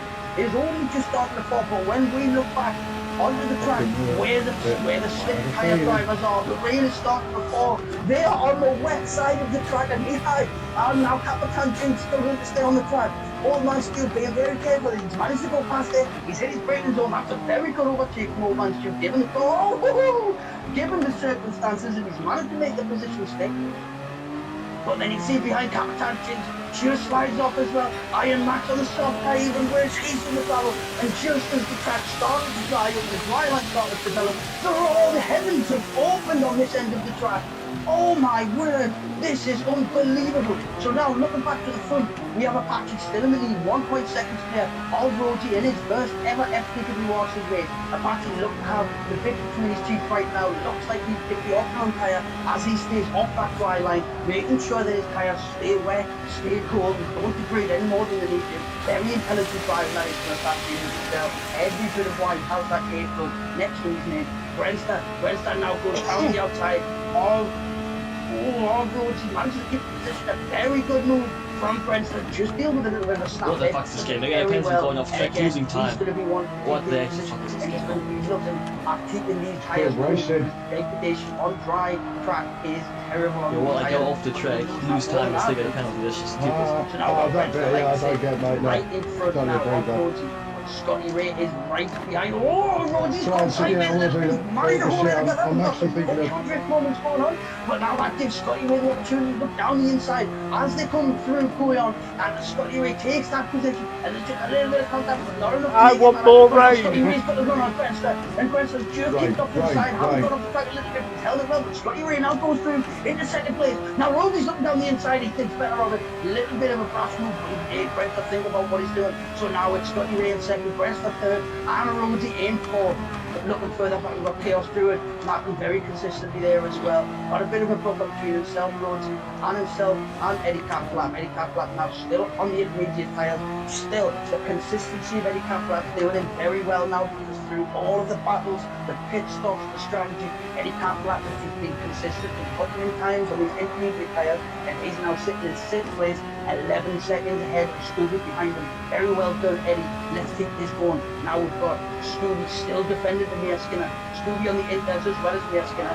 Mia's a little bit I am going to struggle for the last couple of laps. It'll be interesting to see if Scooby can use that very slight tyre advantage to keep Mia Skinner behind for the rest of this race, or whether or not it's going to be worth pushing and try and see if he can close any of the gap on any gap that he can. Now Brenster coming in now. This is an interesting stop here. So Brenster on the intermediate tyres. So that means Chaos goes through to the 4th place. And it means Eddie Catflap 2 will inherit 5th position. Now Scooby comes down the final corner. Into is going to then be taking a position from Brenster. Mia Skinner into the pits as well. On the intermediate, it's very interesting to see what tyres are going to come out on. Is it fresh interest to just go all the way? Or are they actually now thinking, oh, Gary, we are starting to plan. Okay. Split, and it is a fresh set of intermediates for Brenster, so expect some aggressive driving here from Brenster. He's got positions to make up, and he knows how to make it. Grandpa Gary, 8th position now, as he comes down. Go on, Gaz, keep it together, mate. Concentrate, keep it. And as we can see now, so he comes out. Mia Skinner comes out of the pits, not quite yet, so he's in 8th place. Grandpa Gary, 8th position now. Very good race for Grandpa Gary so far. Still 2 laps left, but doing very well. He's just going to have to make sure he nurses those tyres back round, because they don't have too long left in them. But if he's not battling side by side and breaking late, they should be alright to get the rest of the race if he plays his cards right. But now, Mia Skinner coming out. Mia Skinner's on the soft tyre. Now that's a bold strategy. We've seen the rain come and go, come and gone again. Is it going to stay off? If the rain stays off, we could see Mia Skinner pick it up. Maybe stay off the dry line, Gaz. If it comes back, it could be good night, Irene. You're on wet or intermediate, keep the tyres as cold as possible. Yeah, interstate. Iron Max braving it out. Mihai on the medium, Iron Max on the soft, braving it out. So it looks like they now have a battle with each other, the battle of the slicks, we could call it, because they have stayed out on those tyres. Max is still on the soft tyres despite the slip and sliding of the track, and he's right on the tail of Mihai, who's on the mediums. Looking back now, Old Man Stu's taking a plunge, and he's gone for the soft tyres as well. So he's going to be wanting to make sure he keeps those nice and dry. This is the second risk Old Man Stu taking, but unfortunately the way the race is playing, there is no more risk to take. Old Man Stu is going to just be throwing everything at this right now. As you can see, Damo ahead of him. He's closing that gap on Damo very, very quickly already. And it looks like Damo's got defence on the inside, and it just looks like he's giving Old Man Stu the nod to let him know he's going to take the racing line. Very well done, very fair for Demo, knowing that his tyres are very, very worn out. On the intermediate tyres now, old man Stu, fresh soft tyres, he's going to be wanting to make as much as he can out of this. Not wanting to leave this racing line, but now jumping forward to the front, we've got Scotty Ray, Rosie and Chaos all coming into the pit now, but we have Apache now out in front. Apache has this and one more lap left on these tyres.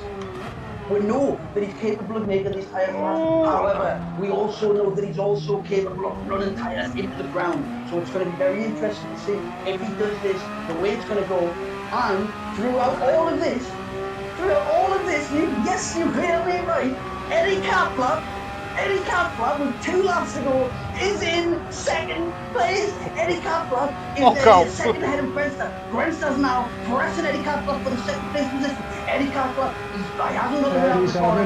He's taking the inside, defending very well. Grenster's going to check me. And now it's Grenster and Eddie Catflap back with the second position. Eddie Catflap dropped down at third. He's got a 5 or 6 second gap between himself and I do apologise. Steadily, I apologise for wasting my time. Within the next lap or two, that dry line might not prove the best for the intermediate tyre. Scotty Ray behind Rhodes on the soft tyre. But Eddie Catflap, all he's going to do is nurse these tyres round, and he might. I'm getting ahead of myself, guys. Look off.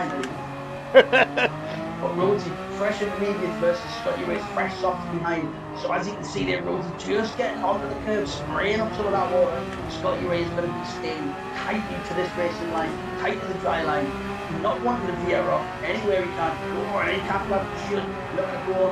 Eddie Catflap just veer off wide. Shit, I just let right chicken in the hands go. of Scotty Ray, who now on the soft tyres, got them nice window work, good temperature in their I've got nothing left on these tyres. On the intermediate tyre, and after half an outlap, they're already starting to be great because this line is dry. And Scotty Ray doesn't need to press the issue, and very well done by Rhodes. They realised what was happening and just allowing Scotty Ray. I'm going to have to change the tyres. But now that puts Scotty Ray third place on soft tyres. We've got Grenster on the intermediate tyres in second place, and the Apache's tyres are absolutely. Apache's all of his tyres, he's running on flats. So Apache's coming into the pit for the final lap. Apache's now in the pits, taking those tyres off, which means Grenster's going to go for first place with plenty of life left in those tyres. But he does have Scotty Ray closing up behind. 6 seconds is the gap, but Scotty Ray is now following a dry line on soft tyres. So he's going to be really putting pressure on Grenster now, but that does mean he has a whole lap to make it 6 whole seconds. Can he do it? Is it possible? Apache's now going to be ruining it because now Rhodes gets the position ahead of Apache.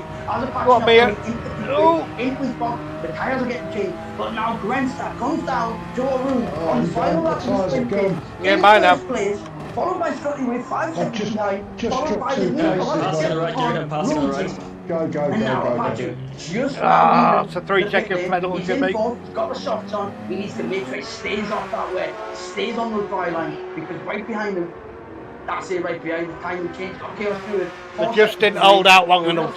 Chaos can just bring this one to the soft tyre, stay on the driving line. This could be an excellent 5th place finish for Chaos through it. Oh, commentators first! Oh, sorry, Chaos, as he's gone through all route, he's had a big spin, he's had a moment, and that means Mia's going to get the yellow flag. But that's because when she comes over the crest of all routes, there's a car on the side of the track. It's Chaos through, and Mia Skinner is up in the 5th place, and that means now Scooby is coming up behind. He's getting the green flag, and he's going to be coming across. Chaos through it moves out of the way, and that means Scooby now at the 6th place, and Chaos through.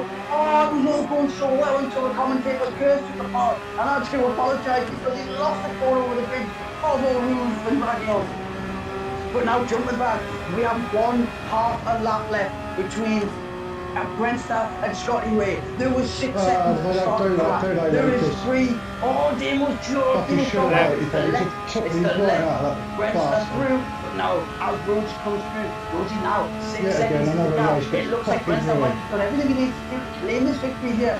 From the pole position, and what a performance it's been from Rhodesy to be where he is, followed by Scotty Ray, who has first got bumper damage there. I'm not sure what happened, but Apache is also behind. Apache's going to be punching, but it's a long way between himself and Scotty Ray as he comes up behind Damo, who just moves away to give Apache space and spun out in doing so. But as he comes round now, as he rounds Blanchimont, coming towards the bus stop for the final time in this sprint race, doing it unbelievably well. So we have Renster in P1 coming around the bus stop as he rounds the final corner. I bet And it's it's been been a while since complained we've about said as it, well. but it is Grenster for the win as Grenster takes the pole position and the race victory. Followed now, Rosie, always debutant, crossing the line just in front of Scotland in third. And then we have Apache coming round now. If only those tyres lasted one lap longer, we would be singing a different song, but Apache comes round in fourth to round off the top four of an unbelievable sprint race. So then come across the line next, we have Mia Skinner. Asmia comes round, an excellent performance from Mia Skinner. Crossing the line on those soft tyres, they work very well. An excellent time there from Mia Skinner, fifth place. Scooby PCM, an excellent race as well. Brilliant qualifying, very closely followed by Capitan James as they both cross the line. Chicken Yoga get all the tyres very close to each other as it comes round. But then Chaos Druid is about 5 seconds the flash of the lights of Chicken Yoga. But then we see Chaos Druid and Iron Max is put. Oh, Iron Max just managed to get the traction down. He may have seen a different finish there. But Iron Max in 10th. Mihai coming across the line in 11th. And as we see now, coming through the bus stop chicane in his nice simple livery, Eddie Catflap coming across in 12th. If it wasn't for those tyres, we could have singing a different song about Eddie as well. But what a race. And then Old Man Stew, the trials of tribulation, the race ahead, coming out on slick tyres, having the ball all going well up until that. He crosses the line in 13th. Shame, but Yeah, I get that. I can't remember the name of this one, but it's the one that leads towards Blanchemont. And again, 14th position for Grandpa Gary had an excellent race, very consistent. Don't sound so playful about it, Tino, you really bastard. good overtakes, an excellent performance, and it's just unfortunate that the conditions and the variation of things going on. Oh, Gary's off! Oh, because the commentator pulled it back together. And he's off again. But he's pulled it back together. And it's just all come together. Kathy's language tonight. I'm sorry. Comes down the bus stop chicane, usually standing at the bus stop, waving his flag, waiting for the bus driver with his passport. He's the one driving this time. And it was an excellent performance from Grandpa Gary despite the finish, but Demo. Maybe I should have pitted on lap 10, risked it. Start on the medium tyres as well. Very unfortunate. Yeah, Oxy. Excellent The tyres just didn't last. What an unbelievable race. And congratulations for the pole sitter and sprint winner, Grenster, followed by Howdy, the debutant getting second place in the sprint with Rhodesy, followed by Scotty Ray, Apache, Mia Skinner, Scooby, Capitan Jinx, and Chicken Yoga rounds out the points for the sprint race. Absolutely unbelievable. That was decent, exciting to watch that. That was good. It was exciting to do. Stuff. I know it didn't look. I was glad I wasn't there. It was all right, mate. I enjoyed that. Yeah. Oh, Jeff, noob. How you doing, mate? What a shame I couldn't get 2 more laps out of that. 1 more lap out of them tyres. I'd have been all right. Not to worry though, it's only a game. It's only a game show. Only a game. What is that song? It's a big break in it, that's it. Yeah, big break in it. Is it big break? Yeah. Like that. Yeah. You know what? I spent the first 5 laps trying to get into the lobby with all them lobby codes. Yep. I should have started at the bottom and used the most recent one, but I was like, oh, I'm sure I saw one up here. Stuart then put one in ages ago. Right, I'm going to nip down and have a quick ciggy. Will you see in a minute? A Hebel ciggy. In a minute. Right, it's time for me to go have a wee. Right, I'm going to leave my headset up here so I don't... Yeah, we don't want to hear you piss. No, I've already done that. I'm fine now. Alright, in a bit. Back in a bit.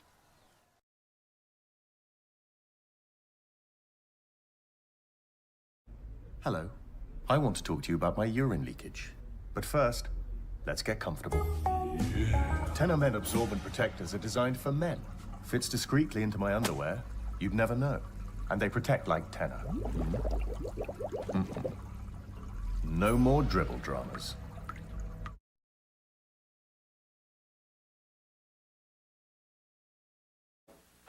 Good. gang, good friends. And now that I use Fix-It-In, I can tell the ref what I really think. Fix-It-In and forget it. Are you nuts? Before I switched to Fix-It-In, Jones Peanut Crunchies only looked delicious. Fix-It-In and forget it. Fix-It-In is the strongest holding denture adhesive you can get. It even stands up to the hottest liquids. With my old adhesive, I'd never make a presentation and drink hot coffee at the same time. For the strongest hold you can get. Fix-It-In and forget it.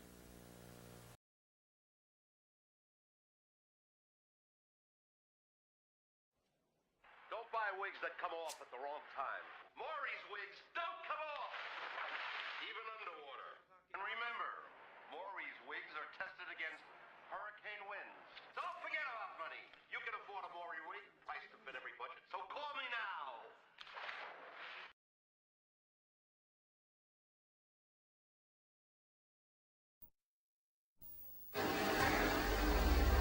Come on, Mum. Time to go. Go where? The old people's home. They'll look after you now. It's for the best. Are you mad? I'm 55. I know, but I've had a word with them. They'll take you. Come on. Get off. Why should I go live in an old people's home? Because I want to put a snooker table in your bedroom and the kids are frightened of your moustache. Now come on. Advance it.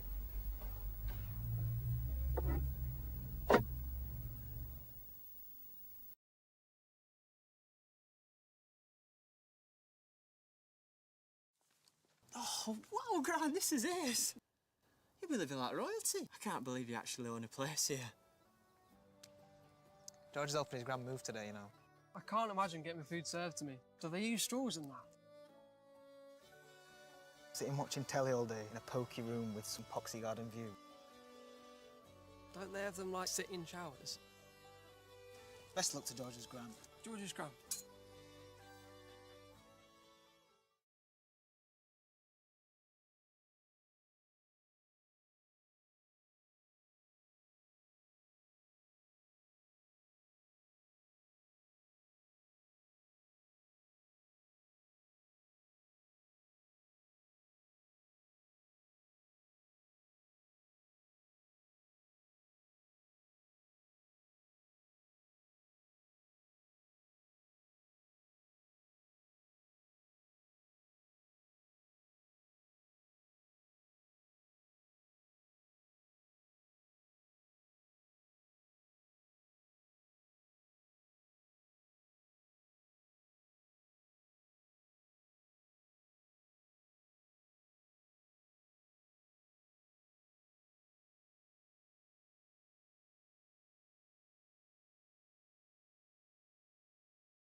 Hello, I'm back. You're back. I'm back. Been up to Oh, I thought you'd been up to Coalscale again. What are you chattering about? I thought you said I'm black. I thought you'd been up to Coal Shoot again. No, he's just got a big cock. Well, it has been said. Oh, I am a big cock. One of the two. Yeah, imagine. Yeah, I'm waiting for the latter.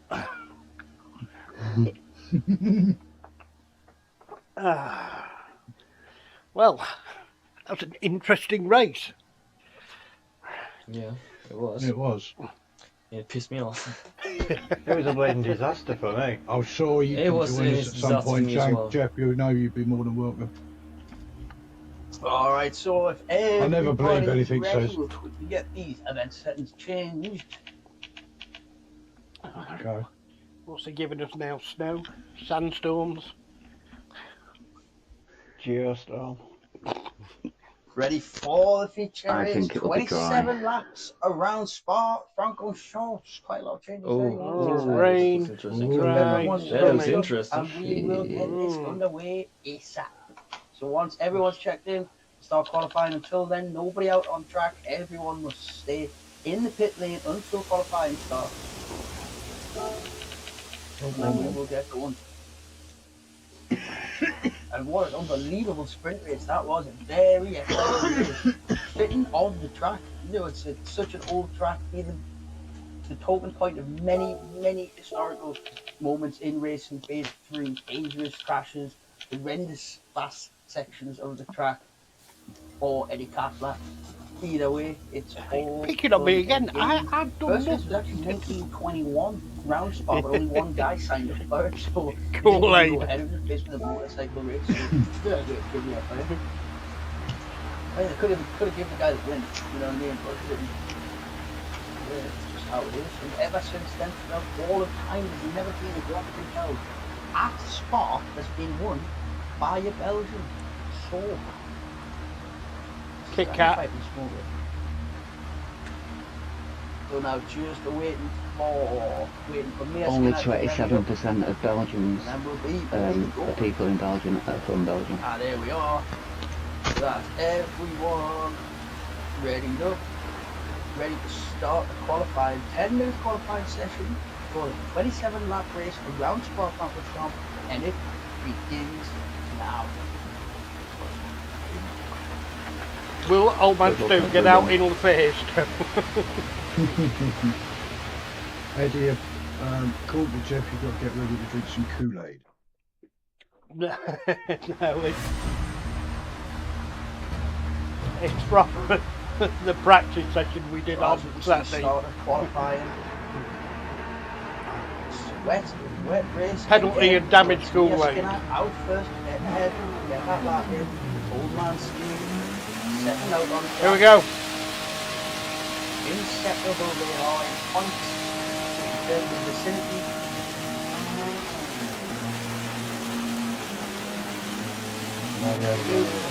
Unbelievable then, sticking with the Scotty right up behind the pack.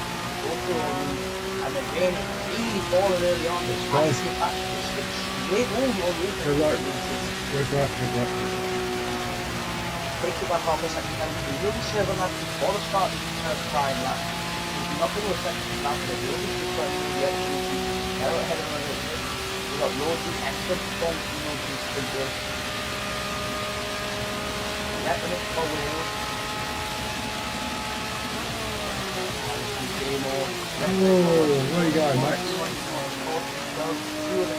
Nothing happened. Go. Didn't see anything. You sure I didn't?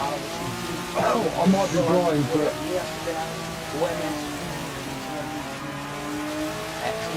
I think Max Still by now heavy coming damage out the pit lane. it's still heavy damage in this one, right? Yeah. Yeah, heavy damage all the way, mate. Oh yeah, great. Oh! Yeah. Oh, lucky. No damage. I just kissed the wall.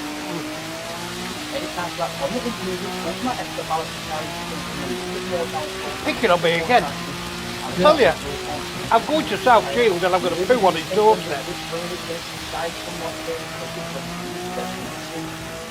The man who leaves the future, I don't see poster advertising this night's race, but it was a 4-ton race. No, Scooby-Doo! Rogan now runs behind Iron Max. Runs hasn't come down going on. There's a bit of front bumper damage there as well, and obviously in the main race it is heavy damage. That front bumper damage will stay there until he fixes the paint. See what happens there when there's contact. You got damage back? Maybe. Oh! Maybe. And I'm about to get it. Yeah. I may have done a boo-boo.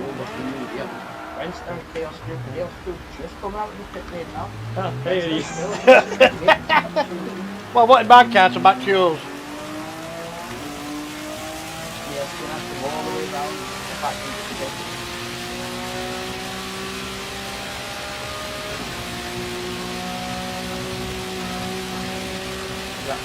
Hopefully it bends it down a bit more to get more downforce.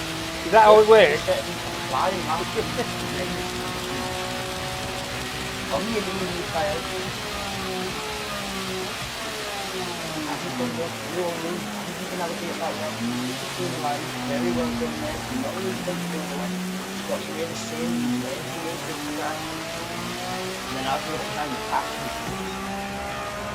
Followed by Rosie, very good performance from Rosie so far. He's on a full wet control passion immediately. Demo full wet tyres, doing what he's doing now in Canada. Catflap-racing full wet, there's new high full wet behind as well. So it looks like a lot of drivers going with the full wet tyres. Near's gonna outlet that's changing. She's now full wet as well. Those look like the rain might be starting to ease slightly, but if I say that on the side of the track, you can take it on the other side, one of the going all driving around with the Iron Max as well. He's still out on them wet tyres, still with that front bumper damage. Oh, I took that a little bit of snap there, no, that was front damage, but went a little bit off. It'll be interesting to see what time he can put together. 10-minute qualifying session, so not quite 5 minutes loose. Drivers will have another chance. And do another lap if you need to. Any Catflap, a little bit of front bumper damage there as well. Followed by Grandpa Gary, no damage loss. Grandpa Gary didn't make any more mistakes. But the last thing Grandpa Gary wants is anything to be qualifying time. That's the last thing anyone wants. Oh, Scooby's had a bit of a spin there. So Scooby. He's having it. Oh, man. A little bit. That's right.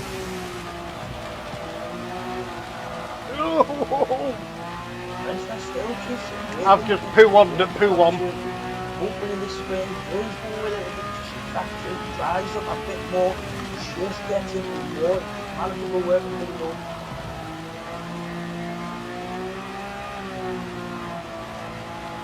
That's coming into bus stop spin now. We have Old Man Stu as he just comes down now on the final one. Everything has got here. So we'll start seeing the first new times coming in. So what are they going to be like? We've got Old Man Stu with a 2:43 so far. Apache with a 2:39, then 4 seconds with Rosie. Rosie goes in top, 7 tenths quicker than Apache with a 2:38.5. That's an excellent time for them to continue. But Capitan Trent goes 5/100 to the second faster again.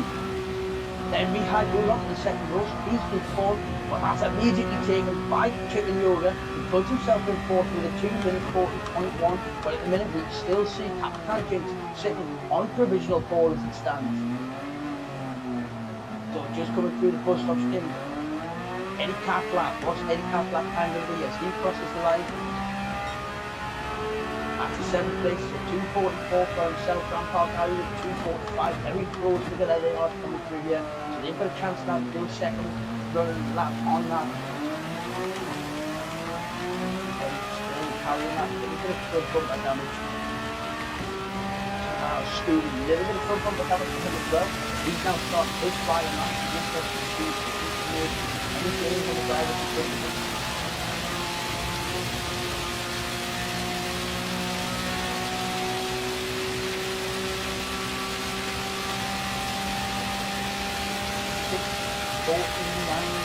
the qualifying session.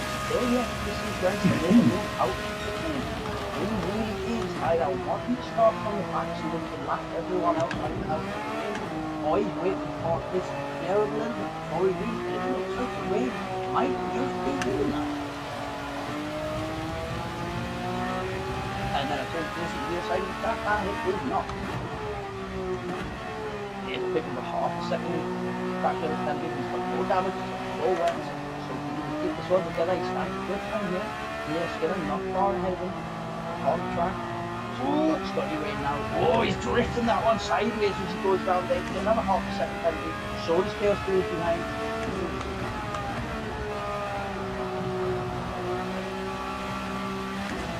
Now, as he goes through his one shoot out, Chaos Crew. Closely followed by Old Man Stu. Old Man Stu really wanted to do what he's trying to first. That wasn't bad, but as the track is right up behind him, everyone else is trying to slowly start to improve. Old Man Stu put a bit of a distance between himself and the drivers around him so far. Now knowing the French there is now out on track as well. So Old Man Stu coming up, getting excellent traction coming out of that corner. What kind of then Scotty Ray goes on pole position. Old Man Stu up in 5th, but it's Scotty Ray on provisional pole as it stands with a 2:37.1. That's 1.3 seconds quicker than Capitan Jinx. What a lap that was. But now we've got a gaggle of drivers crossing the line now to see what time they're going to be coming in. Mia Skinner crosses the line. Mihai goes there. Mia Skinner goes second. Mia Skinner goes front row of the grid. Provisional second place for Mia Skinner. And that is going to be... Oh, that's massive in the race between herself and Old Man Stu. A second place for Mia Skinner would mean everything. So now coming around the bus stop chicane now, after flick through, but Eddie Catflap just coming over. Eddie Catflap puts himself 5th place with an excellent time. Grandpa Gary sets his new fastest time there, 2:40 as well. So far, we've got drivers throughout a very, very close bunch of drivers, all holding each other up. Apache currently sitting in 8th, but he's got 4 or 5 drivers immediately in front of him, all trying, and Yoji moves across the level through. Chaos Drew trying to put in a better time in what he's over to us. Apache clenching time. You can see ahead of him now, it's Old Man Stu starting to pull away from that pack, starting to pull away on the fresh intermediates.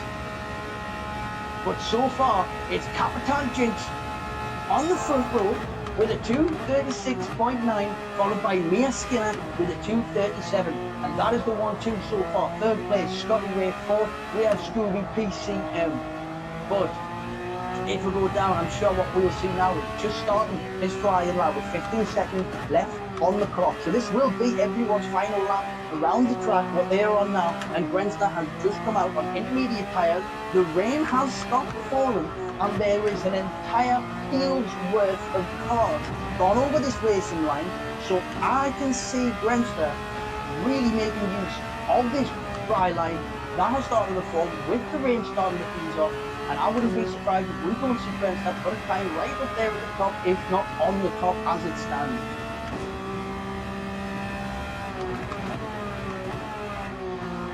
Now Scotty Ray just coming up with a bus stop chicane as he rounds the ultimate corner, now the final corner. His time's looking pretty good, his time is looking excellent. What can Scotty Ray do here? As he comes across the track, really is ramping up. Scotty Ray 6.5 seconds ahead on pole position, on provisional pole. As Old Man Stu, Apache goes first, Old Man Stu is third, Chaos Crew is fourth, Rosie in 5th, and that whole pack of cars have just got across the line together in blistering time, and it is Apache. And Capitan Jinx gets himself back onto the podium position. He's in 3rd place, but it's Apache up at the top. Apache on provisional pole. Mia Skinner goes up to 3rd with a 2:30.8. Unbelievable! Now we've got Old Man Stu 5th, Chicken Yoga in 6th, Chaos Crew in 7th, but where is Grenster? And that's a good time as well there from Damo with a 2:33. That bumps him up, but we're going to ride on board here with Grenster. We've got a few drivers just about to cross the line. Who's across here? Coming through the bus stop chicane, Iron Max. Iron Max is looking on good time. Oh my word, Iron Max is flying! On the intermediate tyre, Iron Max has gone 4 seconds clear at the top of 2:25.3 from Iron Max. Puts himself on provisional pole position. That is unbelievable. Well, that won't last. As Scooby crosses the line, Scooby goes up to 7th. So that means Iron Max on provisional pole position by 4 seconds, and there is only one driver on track left to complete a lap. So there is only one driver who can take this pole position away from Iron Max on only his second race in the FTWRC, but that man is none other than Grenster, who How is the now fuck did I riding. do He's got that? a bit deep into there. Oh, he's got a little bit deep, but he's managed to pull it back together, and he's looking on for a good time as he comes down the final corner, and he comes hurtling towards the line. What is it going to be? It's pole position by 1/10 of a second. And Grenster takes pole position from Iron Max right at the death by 1/10 of a second. And that puts him on pole position. Iron Max in second and Apache third. And on fourth place, rounding off the second row, is Eddie Catflap with an unbelievable 2:30 Hunt 4, which is faster than Stotty Way by 5/100ths of a second. Take a bow, Eddie Catflap. Unbelievable qualifying session right there, and it's Grenster on pole again from Iron Max down to Apache. Then it's Eddie Catflap on the second row of the grid. Wow. Fucking hell. How the hell did I do that? Mate, I order an inquiry. Oh dear. I reckon somebody's put something in your Optrex. Those poor fucking A+ drivers behind me will be fuming. Yeah.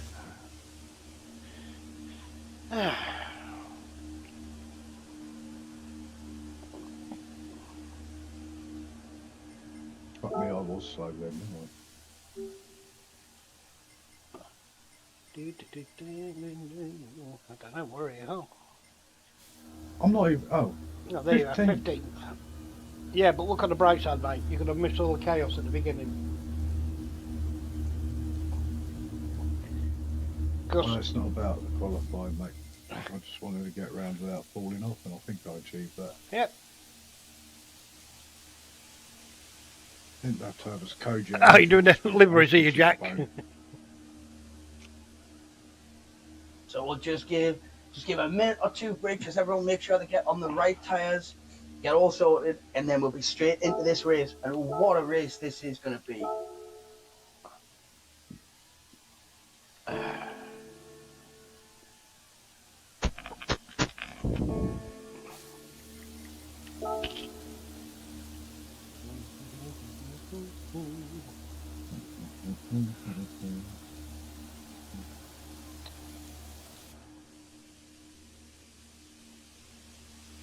Well, all I can say to myself, the original team of streamer ain't doing too bad. Only a game, innit, mate? Relatively pleased with Only a tonight. game. Yeah, Don't worry about it. Relatively pleased. I mean, if I'd have taken me high out like he took me out, then there'd be a complaint made by now, but hey ho. Well, you got took out, did you? Right, okay, No, so I think so, yeah. I think you could have everyone avoided ready? it. Everyone they are cheers, on Tino. the correct tyres. What? And we will get this going. What an unbelievable start again. So again, just to go through, Grenster pole position, followed by Iron Max a 10th behind. Unbelievable.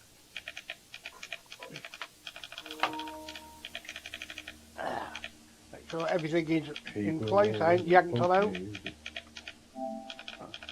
Yeah, we're all right. Everything's sorted. Same with agency, he's got the correct tyres. Good. Good. Only got the correct Yeah, ones this but time. it's all right having the correct ones, but have you actually fitted them?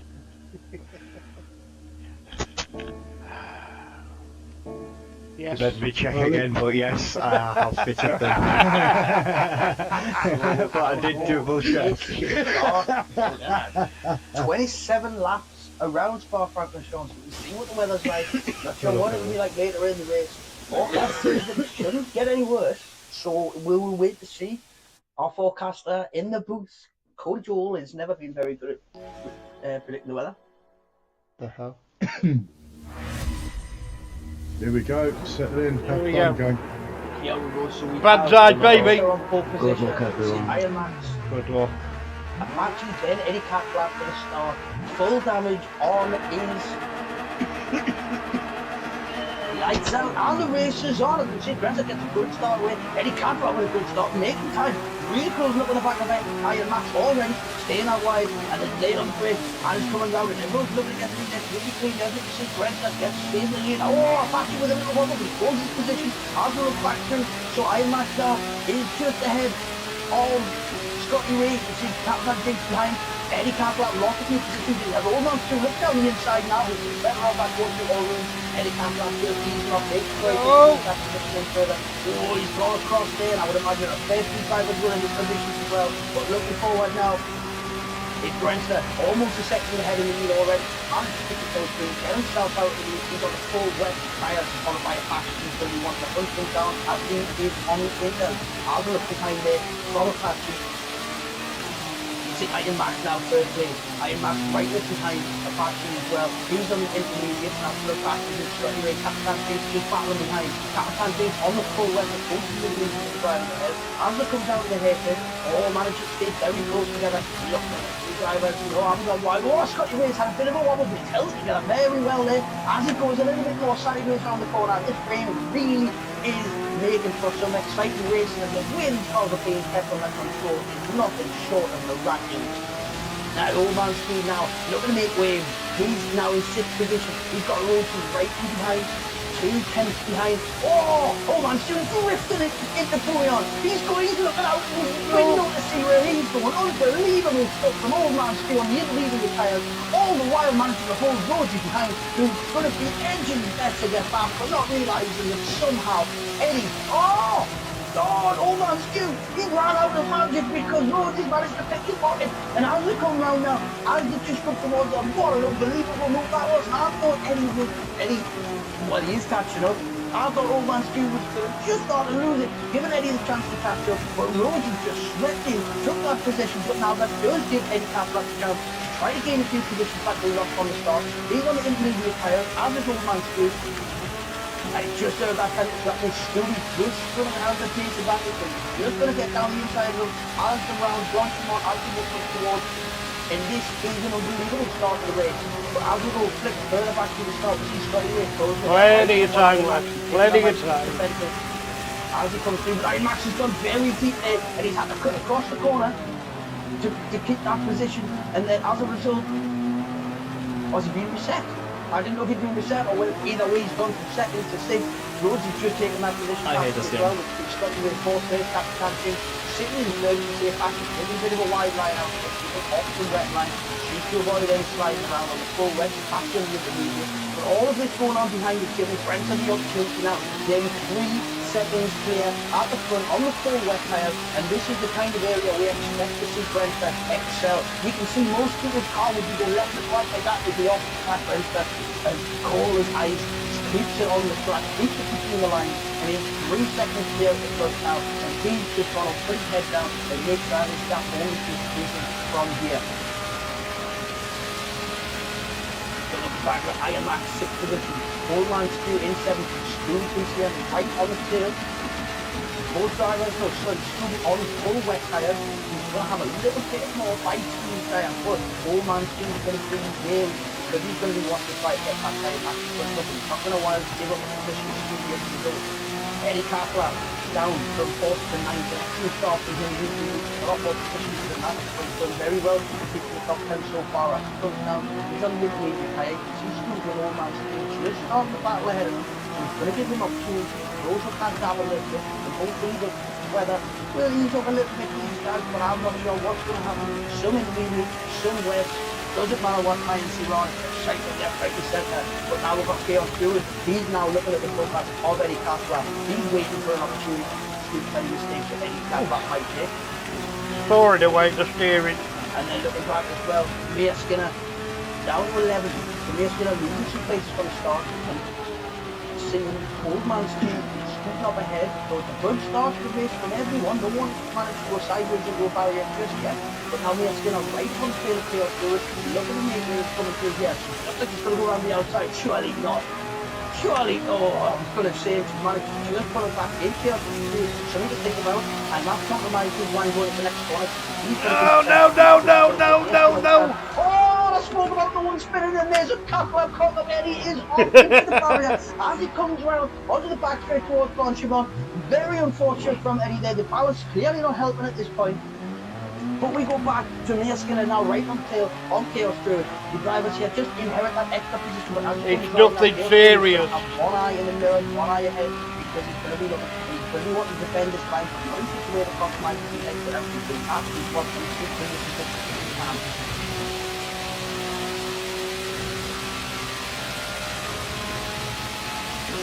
We'll manage to the next pit stop. Right up the Scotty right now, as this train Andrew, I've got to admit, I got 4th place on the qualifying with a damaged car, so.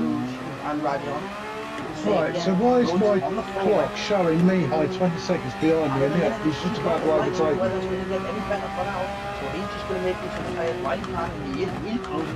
No idea, mate. Rosie has the run. Scotty Ray goes defensive very early on. Takes that defensive line, as we can see now. So Rosie coming alongside. It's alright now. It's going to be a very dangerous corner to break. Oh, the board breakers in, the board held the line. Very good driving there, keeping it on the outside. And Rosie's managed to keep that inside line, and he's done it very, very well. And he changed the position. What a move that is from Rosie. And as he comes down, he's made it stiff. Oh, Scotty Ray's at the moment. Scotty Ray, under the pressure, has gone off the track. And as a result now, Iron Max has gone through. Old Man Stu's going to go through as well. He's just as he comes out. Scotty Ray just manages to keep the inside line. And Old Man Stu's coming out, but he's going to have the Crypt because he's got clean tyres. Opposed to Scotty Ray's dirt tyres as his Crypt goes wide. And that is very unfortunate for Scotty Ray to spin out in the way that he did under the pressure that he was in. At his road, he did it clean there. Iron Max has gone through. And now Old Man Stu has at least the second gap between himself and Stu behind. So he can get his head down. Yellow flag and it ain't me. So on the intermediate tyres. What a start of the race this has been. And then looking back, School PCM now with a 3.5 second gap between himself and Chaos Druid. And then between Chaos Druid and Neil Skinner behind. Well, Scotty Ray in front of me. Another position came from Neil Skinner there, just by keeping those clean, just by keeping ourselves on the straight and narrow and keeping in time with Chaos Druid. So as soon as there's an opportunity, she will take it. Neil Skinner, not one for rash moves, not one for daft overtake, but very much one for manipulating the situation and giving her a position rather than having to take it for herself. So it's going to be very interesting to see how Chaos Druid deals with this pressure, because there's a lot of drivers that had this pressure before and a lot of drivers that fell to the pressure. So we'll see how this goes as they come through. Blanchimont coming towards the bus stops again at the end of the third lap.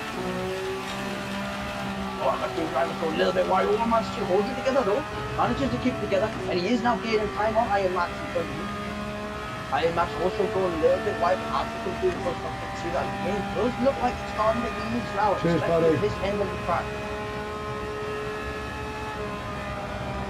So further up, Rosie's lowers the gap on Capitan Jinx, and Capitan Jinx right up on the heels of Apache now. Oh, just wobbling around, just keeping it together. A very, very good effort there. That Capitan Jinx keeping in distance of Apache. Not easy to be done, especially in this weather. But Apache known for his aggressive driving, and sometimes in this kind of condition, aggressive driving isn't always the best thing. But when it pays off, it pays off, and this is how Apache learned how to drive in a go-kart in conditions like this. So this is where he feels at home. So this could be a scalp to take for Capitan Jinx if he can stay close enough. Oh, and he sets the fastest first second time as I say that, Capitan Jinx. But while all this is happening, the man with the surgical precision, the man behind the surgeon with his accuracy, 6 seconds ahead in the lead is Brewster, looking to make his pole position, looking to convert it into his first victory of the season on main race. And this is unbelievable. Towards the end of the season, when Scotty Ray came on board and started winning races, and Apache's up there, and Brewster was always up there with him, and now this is a late season resurgence from Brewster, just to remind everyone that the championship is not over, and this man could still win it yet, and it's not something that I would see out of the realm of possibility. And now Apache, he's going to be punching on the intermediate. Keep the tyres cool, Gaz. People are wet going to start struggling too, mate. But as a result now, he is starting to be closed in on by Capitan Jinx, who cannot get away from Rosie behind. Rosie only 3/10 behind Capitan Jinx now, and these guys are running so fast. Even though they're they are starting to pull a gap. Rosie now then 4 seconds ahead of Iron Max. as we see Old Man Stu closing in, trying to close that gap up on Iron Max as well. An excellent start of the race for both of those. As Old Man Stu sets the best second time across there, he really is pushing. Oh, he's using every bit of the track there. We all know he's going a little bit too wide there. It's race over. So he's doing very, very well. Full commitment from Old Man Stu. Nothing less than we expect to see. Chaos Druid there as well. Still under pressure from ESPN. Still holding Me too, well. mate. Must be a glitch on the track. We're not that good. But we'll take it. We'll take it, Gaz. Oh, I'll take it, mate. Yeah, definitely. Gaz, purple. Yeah, purple.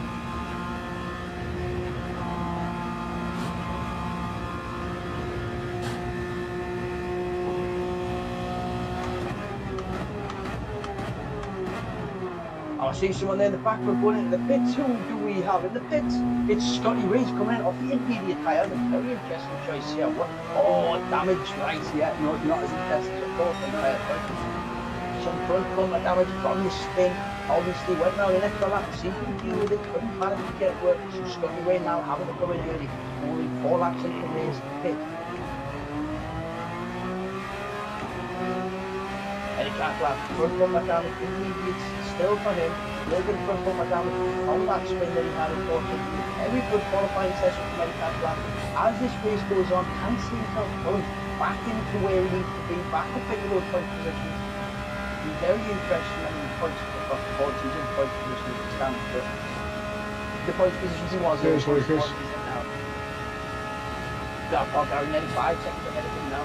Grandpa Gary very consistent again, doing very well. A great sprint race, excellent qualifying, and now he's just one position here, and he just wants to make sure that every apex is clean, and get his head down, driving his own race, because that's what's going to get him closer to Scooby in front. The closer Scooby gets to Chicken Yoga, the more pressure he's going to be putting on, and if they start battling, that's an opportunity for Grandpa Gary to start closing in on the cars ahead of him.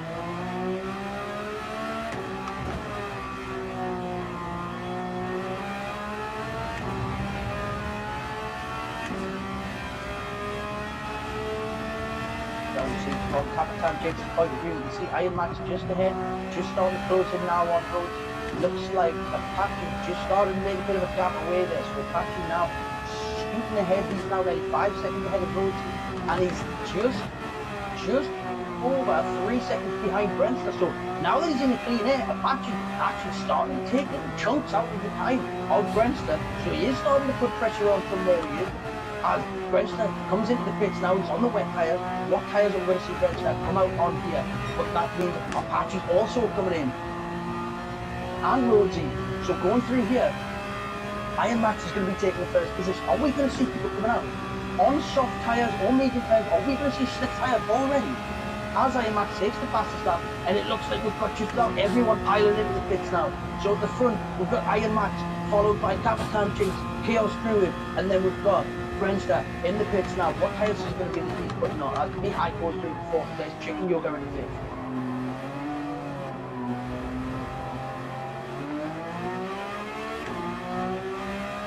It's a medium tyre. It's a very aggressive strategy. The medium tyre already for Brentster. As he comes out now, just come out a little bit of traffic, but he's going to get those tyres up for working condition. And we've got Rhodesy coming out. He's on the medium tyres as well. Mia. Now Mia's coming out on the soft tyres, struggling to get the power down because coming out of the pit lane there is just puddles. So putting the power down there and our wheels were just spinning and the tyre wasn't moving. But as a result now she's going to have to keep those tyres dry, just navigate through a room nice and carefully, knowing that Old Man Stu I got fucking right Gary. He's also now on slick tyres. Old Man Stu on the medium, so Mia Skinner's going to have a faster tyre, wants to get it in, but it means Old Man Stu's going to have a bit more longevity in those tyres. Track will be cool, so degradation shouldn't be too much of an issue, but looking through, now Scotty Ray also on the medium tyre, so we see a lot of drivers coming in now. As the track starts to drive, we'll see there, Iron Max trying to take every opportunity he can, get off the racing line and get those tyres, slicing through the puddles where you can keep them wet, keep them from degrading, keep himself on the track, and I would imagine we'll see him going through the pit lane to get some tyres on that haven't got treads, as well as Capitan Jinx behind Chaos Druid, Mihai on the fucking roads bloke just rammed. on the medium tyre.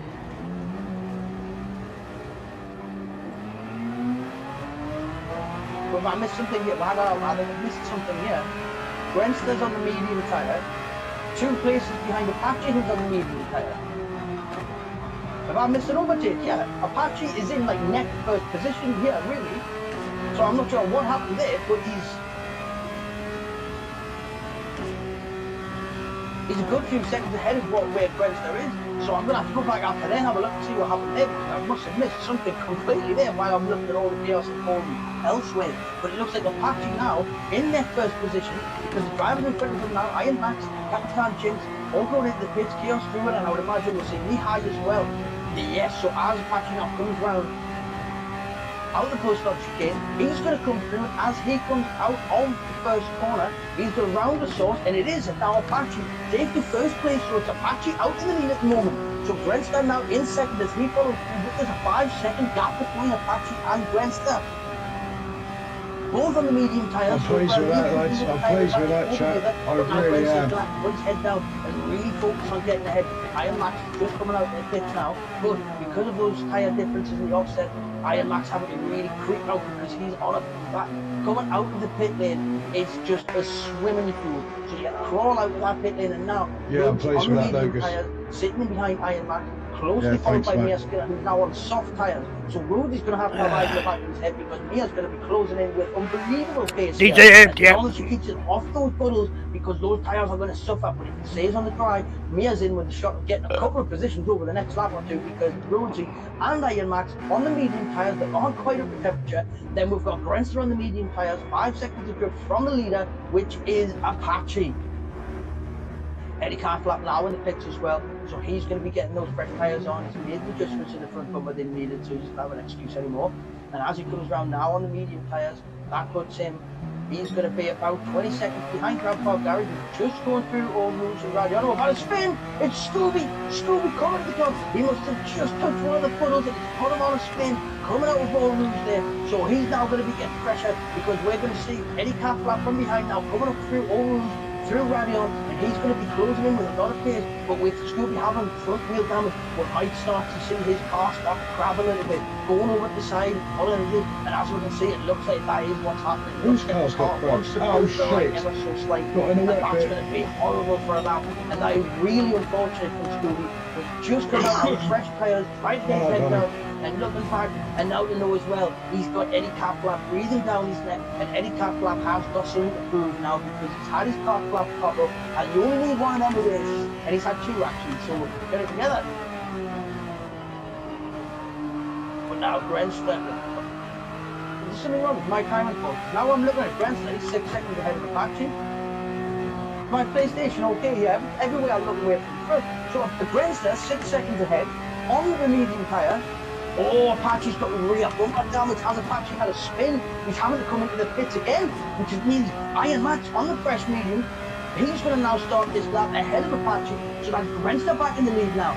Grenster on the medium tyres, up the temperature. He's going to be sitting in a nice place now, with no one ahead, no one behind, just being able to race the way he needs to.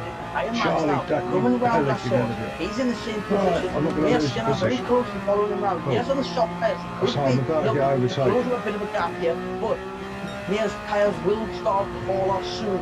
So she's only got a couple of laps in which to get this move done. And I'm sure Iron Max will be aware of that, doing everything he can to stay out of striking distance. But Mia Skinner has an opportunity here. Can she take it? I've got a funny feeling I forgot to change the oil in my car. She doesn't seem very speedy. And she sets the fastest first sector time. Got your racing slippers or racing shoes on. Who is it? Oh, it's Scotty Way. Oh, he's gone. Scotty Way's gone.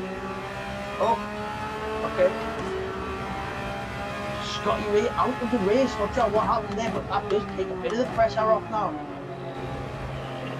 For the battle at the front. A+ driver through tantrum. Was being pressured at the top of the table by Scotty. He's had that spin on the Pemmel spin. So now Grenster 12 seconds at the front. Iron Max in second place as this track really starting to heat up now, really starting to weather in, and it's looking like it's only going to get better as time goes. And Mia Skinner just under 2 seconds behind Iron Max now. What's your top speed, Gaz? Who is very closely followed. 151. Oh, no, I have that. Jinx on the hard tyres, he's on! Oh, he's gone round. Probably because we've been driving them Group 1 cars. Onto the curve and sent him He'll step slow. Tires. He came out looking for a long stint, but now he's got rear wheel and bumper damage. That could put a real spanner in the works for him right now. As you see, Old Man Stu goes past. Old Man Stu with a little bit of bumper damage in front there as well. His tyres are still I'm racing me. Can he ride it out and keep I've this got on the people right up track my with that arse damage? and I can't, and my time screens are all off. But I would see as well, Rosie. I ain't racing me, I am like really. Yes, rear bumper damage for him, rear wheel damage. This is what happens, unfortunately, when it comes to heavy damage in the rain. The slightest yeah, so you go, mate. Bear the heaviest punishment. Alright. So now, lots of laps to go. Her tyres just still in good working condition at the moment, so she's going to get a good couple of laps. Well, if you're going to go in the pits, bang your softs on the medium tyre with the fastest lap of the race so far. 12 seconds ahead now of Iron Man. Get a couple of fast laps in. Oh, just look back there, look at me, still might come a little bit wide. She's just gone off, so she's lost 4 seconds, 3 or 4 seconds for Iron Man. First damage I had tonight, I can't complain at that. I got on a curve then. Still a chance now to be up now, 5th place for Old Man Stu. And now we're on board with Apache. Oh! That is something we seldom see from Apache. But he's obviously looking a little bit further into the race than just the next few laps. He's on the hard tyre. He's got Damo in front of him. Damo on fairly fresh mediums. Massive so now, crash. As Damo's coming down towards All Rouge and Radion, he goes through. He's taking a lot of curve there. He's taking a lot of curve. He's had to come up the throttle a little bit. So is Apache. Now Apache has the run. Get the He's in the fucking slipstream, repair and he's going past. Excellent driving from both of them there, Damo. Leaving enough space there for Apache to go around the outside. As Apache comes across, just wants to take the defensive line. No, it's not going to be too much of a challenge. Shit, deserved! Then it would be borderline suicide to try to make a move. Damo knows that as well. Damo's going to try to slip in behind and just take the scream of Apache and use that to drag him further forward. It's not going according to plan. So now Apache with clean air ahead in 7th place on hard tyres. Hey LG, any game, mate? Nothing serious. Old Man Stu, 2.5 seconds of drifting Rosie now, so that gap slowly starting to come down. So Old Man Stu can now see him on track. So that gap is coming down even more now, down to 2.1. There we go. All things. He smell blood and he wants to take the rest of it for himself because he needs every point he can. With Mia Skinner currently sitting 2 God, it comes out slow. That's a big points difference when it comes That's what to she the said. field. So even though he got that fastest lap in the sprint race to give himself the extra point, all right. every point matters because there was only track's crying now. Between it as it stands, and that is all the difference. But now Mia Skinner 10 seconds ahead of Rosie and 5 seconds behind Iron Max.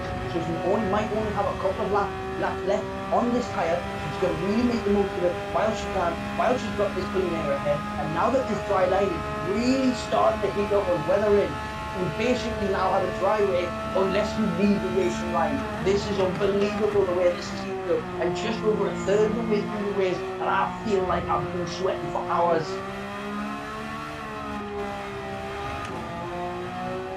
So Old Man Stu coming into the pits now, so that obviously that damage to the front is starting to take a little bit of control on his race.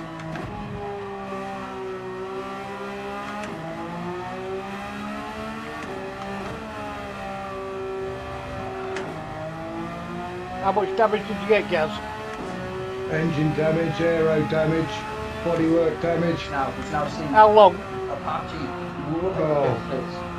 10 seconds Damo more. still sticking within a second of Apache though, so that's the really Man, wasn't that bad. Damo now.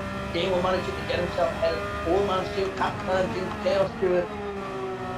Up into 6th place for Damo after a very, very good place to be sitting. Still got another light left. I don't believe this race is over yet though. Really good position for Damo to be sat at the stage of the race.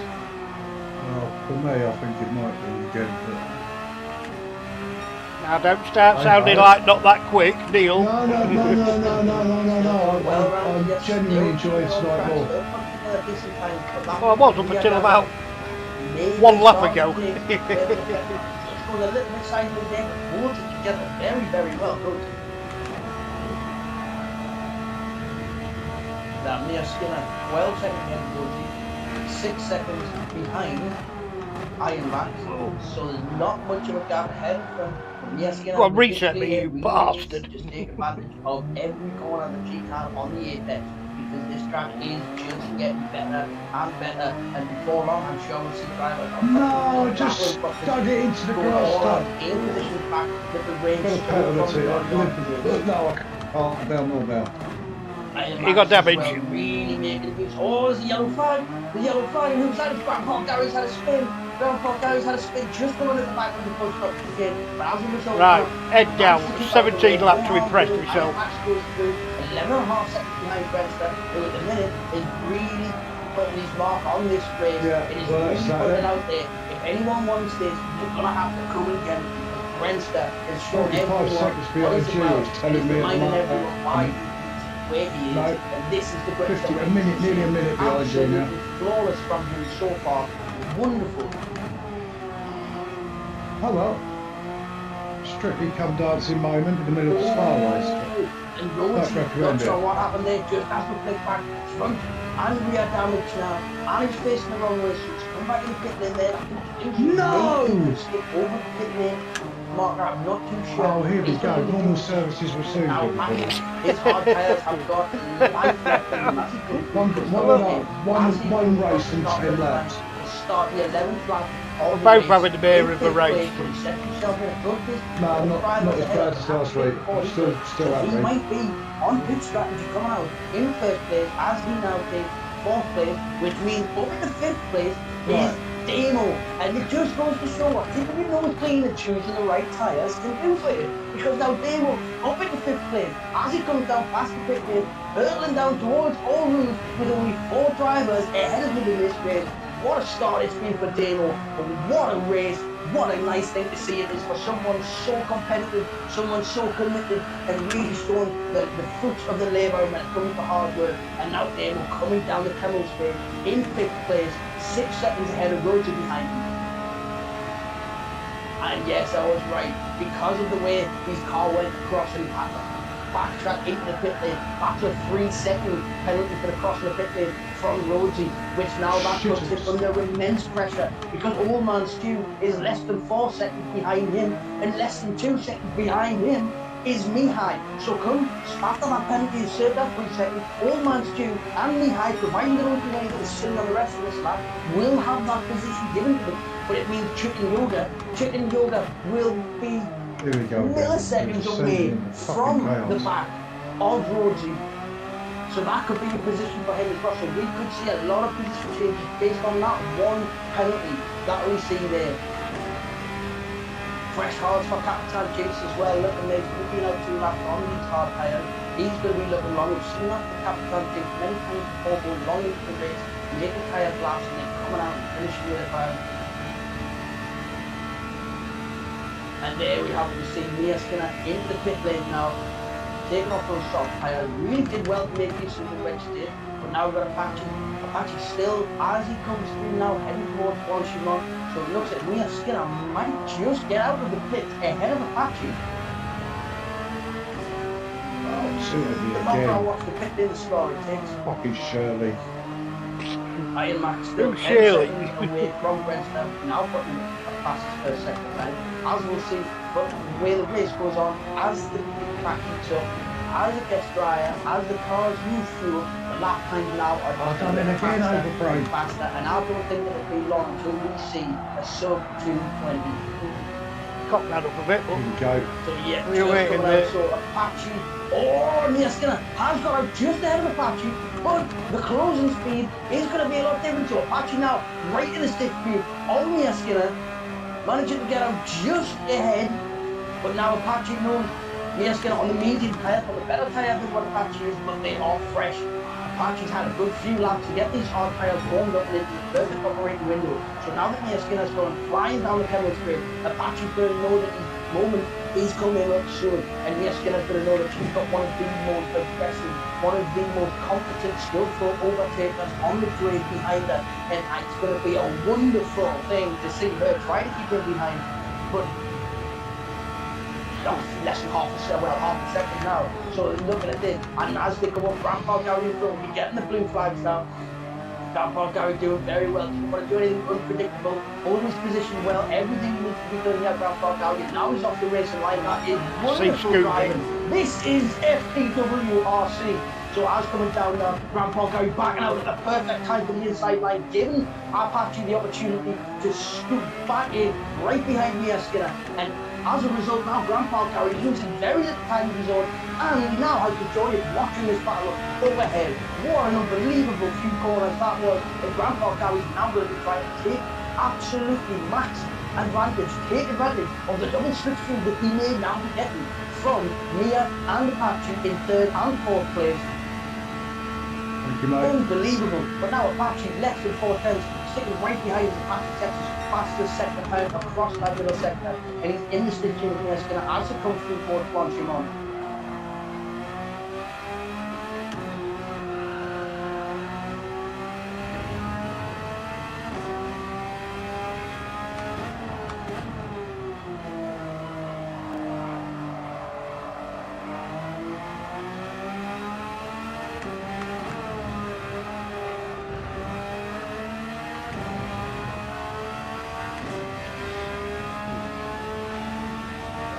Well, the sky clearing up as well, so it's only going to get hot and only going to get nicer. This track is really developing, and Mia Skinner takes a good line, positions the car very well there to not allow Apache any movement on the inside or the outside. But now she's a bit of a sitting duck going down towards All Rouge. She's coming through the top of All Rouge and Radion. We're going to have the Camel straight, and it's going to be interesting to see the way this plays out. Is Mia Skinner going to defend early, or is she just going to allow Apache in space and then Arden getting it back later on in the lap? Looks like Mia's holding that line, and Apache's right up behind. And Apache's pulling out. Apache's going down the inside. And what a move that is from Apache up the inside. Mia, give him the space. And he's going through. Unbelievable driving for Apache. Very sensible from Mia as well. Not to dive across and cause any problems. But now Mia sits in the stitch with Apache, who is very defensive down. And Mia looking down the inside, think better of it, but just making Apache think as well. So now Apache knows he's got a very aggressive driver in return, and Mia Skinner's going to be forcing issues, forcing mistakes from Apache. But he's been here before. He's not his first rodeo. And as he comes down, centers his car in the track, not going too defensively, but making sure there's not enough space for a move on the inside, which would be a very risky place to go as you go around Korea. Both using as much of the practice as they can. His tyres are really fired up. Really tyres of Mia Skinner in perfect operating window now, and Apache, he's getting the most out of these hard tyres, and he's got life in them yet to go. So this battle will continue between the two, but then just behind them, see Damo now in 5th. He needs some tyres doing him well, but he has got room to slowly closing the gap behind him now, also on the medium tyres. But one saving grace for Damo having his fast tyre coming up behind is that behind Rosie's old man's tune. And old man's tune's on the medium tyres as well, at a similar age to Rosie. So Rosie's going to have eyes in the back of his head, because old man's tune is going to be wanting that position, and he's going to be wanting every other position ahead of him as well. So if he can start putting pressure on Rosie to make a mistake, not only could that benefit himself, it could all fall into the hands of Damo, sitting in 5th place right now, very well, and I would love to see this continue, but the drivers behind are unbelievably quick, because behind Rosie will have pressure from Old Man's Q, and if Old Man's Q makes one mistake, less than 3 seconds behind him is Mihai. Unbelievable competitor, and the driver behind Mihai is Kapitan Chinks. So if you think going past one person it gets easier, if anything it gets harder. But now Damo, taking it opportunity wisely, not getting drawn into those battles, knowing where his races are to be won. He's going in, getting fresh tyres on, shit, wasn't it? And as a result, now, Mihai goes through 7th place. I've just done a 225, right? He was now less than 2 seconds. 225? Well done. Rosie does have clean air ahead, 10 seconds between Rosie and I was riding Apache's coattails, so less than 2 seconds between himself and Old Man's Q as we reach the halfway point of this race. And Mia Skinner making a move, going on the outside, but Apache defends the inside line very, very well. Just as we ride on board there, we see that happen, and Apache holds that position. Mia Skinner testing the waters there to see what can be done, making Apache think about it. Apache holds the position, now Mia Skinner. Bit raggy. Mia Skinner really up close, really making use of those tyres. The medium tyres that are fairly soft are now going to start working a little bit better than the hard tyres of Apache. but Apache is more than capable of making those tyres do what he needs to do.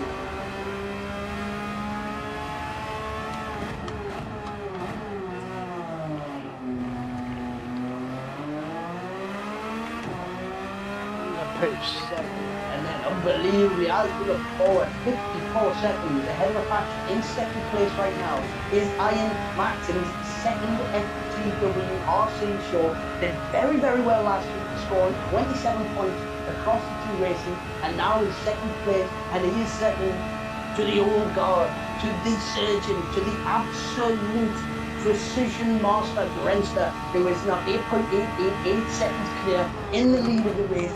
He's still got life in the medium tyres now, but I would imagine no Grenster, he'll be pushing them to the max. He's only going to be wanting to fit one short, and if that's another long stretch on the medium, whether it's the hard tyres, we'll yet to see. Grenster won't want to be in the pit there any longer than he needs to.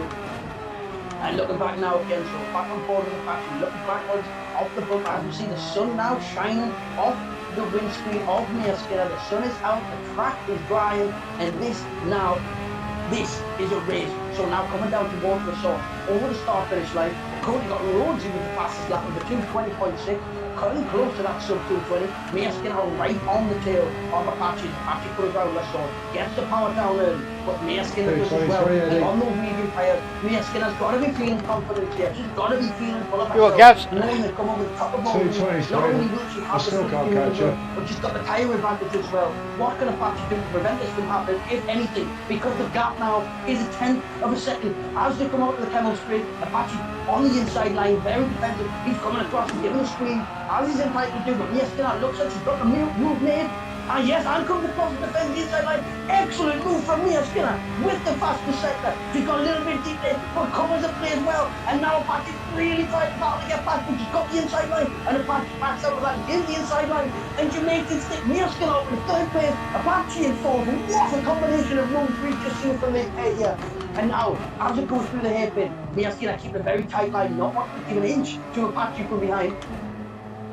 As comes through no name, just easing up, getting on the power early in second gear, and Apache behind now really has to make this work because Mia Skinner's on fresher tyres and they are on softer compound as well. So Apache knows that if Mia Skinner keeps this pace up, those tyres are not going to last to the rest of the race. Aren't going to last to the end of the race. Whereas if Apache can force a mistake, he might not have to waste too much of his tyres in getting back fast. But the longer these two battle, and the more it slows down, it all falls into the hands of Old Man Stew, who is now less than 10 seconds away from that battle ahead between Apache and Mia Skinner. So if this battle continues, then Old Man Stew now stands to gain a lot from this, because he now has a 5-second gap between himself and Mihai. So he's in the clean there. So now Mia Skinner third place, Apache in fourth. Mia Skinner just started getting about half a second in. Apache really pushed it now, but we want to use the switch stream on every opportunity as they come into the push stop. Well, I went 6.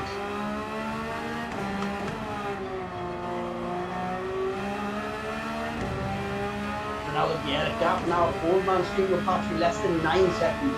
So Apache on the medium tyre, really getting his head down. Old Man Stew really making it work, really trying to gain that time. But as they come, now they're coming around the source, down towards home room. This is where you see Apache and Mia Skinner start to pull away a little bit, using the slipstream of each other.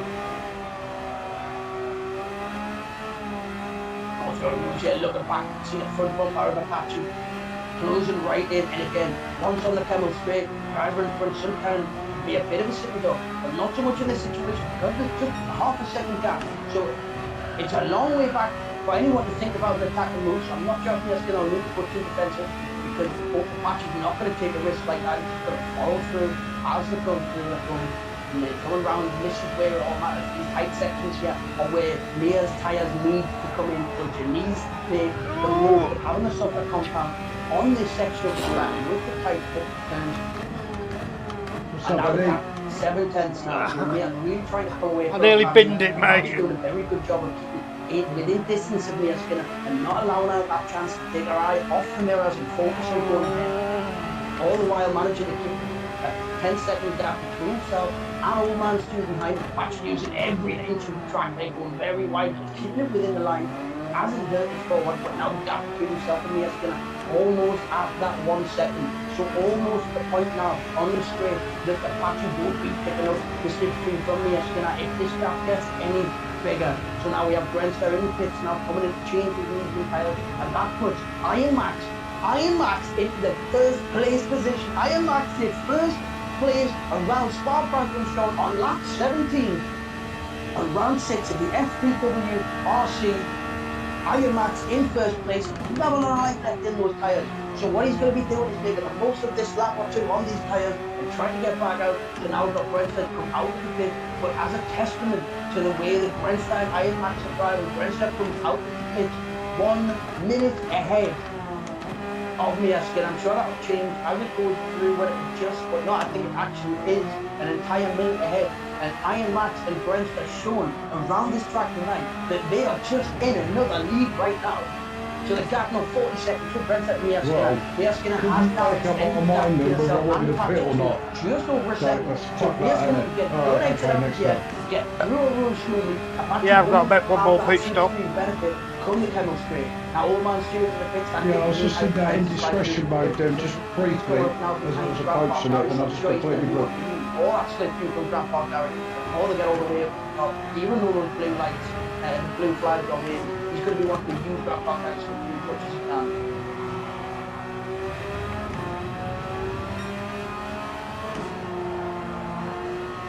Right now, looking a little bit further back, still got a bit of a battle going on back here, but Eddie Catflap, 7 tenths ahead of Chicken Yoga, he's putting the pressure on now. Chicken Yoga on very fresh soft tyres. Eddie on fairly worn medium, so this is an opportunity now for Chicken Yoga to tap the back of Eddie Catflap and make some move. We can see Scooby just ahead. Scooby had a little bit of front bumper damage, so he may be looking at it. But now look at Chicken Yoga in the mirrors. Chicken Yoga's really starting to get right up behind Eddie Catflap. Not advisable, but if you can get past quick enough, you're in for a good one. Fuck's sake, man, I dropped out for you. I need to the traction that Yoga's going to get out of this is surely going to be phenomenal on those soft tyres. Or is he just going to be waiting for an opportunity to take the position on the Kennel Straight without having to make any fancy move, just breeze past, as we see now. Iron Max does come into the pits now for his stop. He will sprung out. Where ahead of me is going to still. Really cost me with sprint race, man. I don't fucking try to do this. Catflap will stay on board with cars. You can see Chicken Yoga 4 tenths behind as they go through all rooms and Radion. Eddie Catflap taking a good line through there, never lived through once. He's just going to keep this in fifth and just let that engine squeal all the way like a cat in a bag. And Eddie Gavin managed to actually pull out a little bit of a gap between himself and Chicken Yoga, despite the tyre difference. Very well played, Eddie Catflap. 26 seconds between himself and Damo ahead of him. Damo doing well, he's on the medium tyres now. He's got the fastest lap for 2:23, which is an excellent time. 26 seconds ahead of Eddie Catflap, 13 seconds ahead from Old Man Stu, so 9th place for Damo at the minute, still running well, doing very strong, 10 laps left to go in this race. And now as we go forward, look at this, out lap, Chaos Stu right in front now, Old Man Stu, bumper to bumper, Old Man Stu, fairly fresh tyres, right up behind, as we'll see, Chaos Stu, tyres are quite worn, and that petrol light looks like it's flashing, but Old Man Stu sitting right in the slipstream. So as they come up to the bus stop chicane, the final, Chaos Stu front deep, and that means, and he's staying out for another lap, Chaos is staying out, but Old Man Stu now at the 7th position, with me high in the pits, so Captain James goes up the pit. But you see Apache just come out ahead there, so Apache now 4th place, 29 seconds behind Mia Skinner. Apache come out on the medium tyres, so that will be his last stop of the race. Captain James on the hard tyres, he could be looking to extend this all the way to the end of the race. And he is right up, he's trying to get a half a second for that, I think. But he's now right in the slipstream of Apache as well, so Apache is not going to be playing sailing from him all the way. Now Old Man Stu, nearly a second and a half gap between himself and Chaos Stu now, so now he comes up the Kennel Straight. He's got fresh tyres, he's refueled, he doesn't have to stop again. This is just a heads down moment for Old Man Stu to see how many places he can snag come the end of this race. His fastest lap is only 4 tenths slower than the fastest of the whole race overall. Captain Jinx 7 seconds ahead of him, but like I said, that gap could come down because he's half a second behind Apache, and Apache's going to be wanting to make waves. Apache's going to be wanting to climb his way right back up to the bumper of Mia Skinner, who's 30 seconds ahead now, but Captain Jinx is not just going to let him run away with it if he hasn't got to. But looking up at the front now as well, Iron Max Grenster 7 seconds ahead of Iron Max. So that gap actually between the two come down a lot. There is 26 seconds ahead of Mia Skinner, 27 seconds difference between the two. All fresh tyres, Iron Max on the mediums, Grenster on the hard. We could be looking at a last lap showdown with, depending on tyre weight and the way that these two drivers navigate the track and the back markers they're coming up to, we could be seeing an absolute showdown come the end of the race. And Iron Max might have drawn himself back up the Grenster with the strategy. And if so, this would be a phenomenal achievement for Iron Max.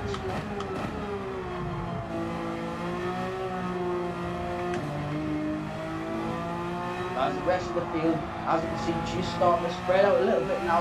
Driver getting a little bit more comfortable, apart from Demo, because I've just realised he's got Mihai all over the back of them on fresh medium tyres on his outlap, looking on the outside, looking for Blanchimont, and Mihai's going to get that position.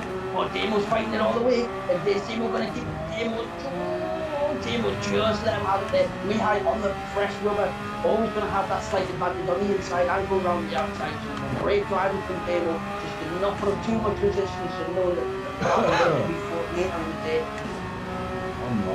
As he comes around now, still in 9th position, doing very well, just behind now Chaos in the pits. That means Damo and Mihai are going to go through positions. So that Damo 8th position now for Damo.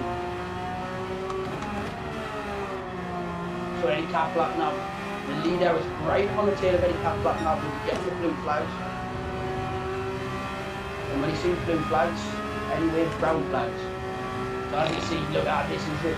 Grenster just making the most of this slipstream, getting every single meter of it as he can. Holding his nose the whole way, it must be said. As they're around Blanchimont, as they're going in, then we're just going to see now with these blue flags, Eddie's just going to come around here, make a nice easy, and then go find the Grenster just pull away onto this final part. Onto the straight. Which way you going, Grenster? Great driving there for that lap, not wasting any of his own time, allowing faster drivers through. But no sooner is that being said than Iron Max behind now as well, so he's going to be getting blue flags again shortly, but he's going to use this consumer Grenster to try to gain as much time for himself as he can.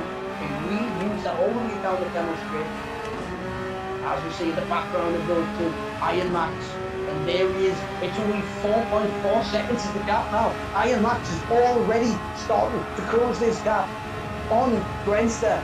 And there's still 7 laps left. So Grenster really needs to get the back marker out of the way. He does have a large section of track now to which no back marker will be getting into it. So he will have clean air all the way. But that also means the only back marker in any Catflap for Iron Max.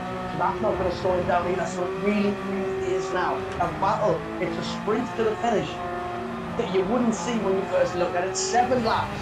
And he's already taken 3 seconds out of Grenster's time. What an unbelievable performance this is from Iron Max. And then Mia Skinner as well, 25 seconds ahead still of Apache. So that gap has come down a little bit, but not quite enough. Try to do maths in my head doesn't work. It takes a certain amount of time in the pit lane, and however much that time is, Mia still has to make another pit. There's no way they'll beat the tyres to possibly last another 7 laps the way that they are. But it's all about timing now, because the gap between the two is very close.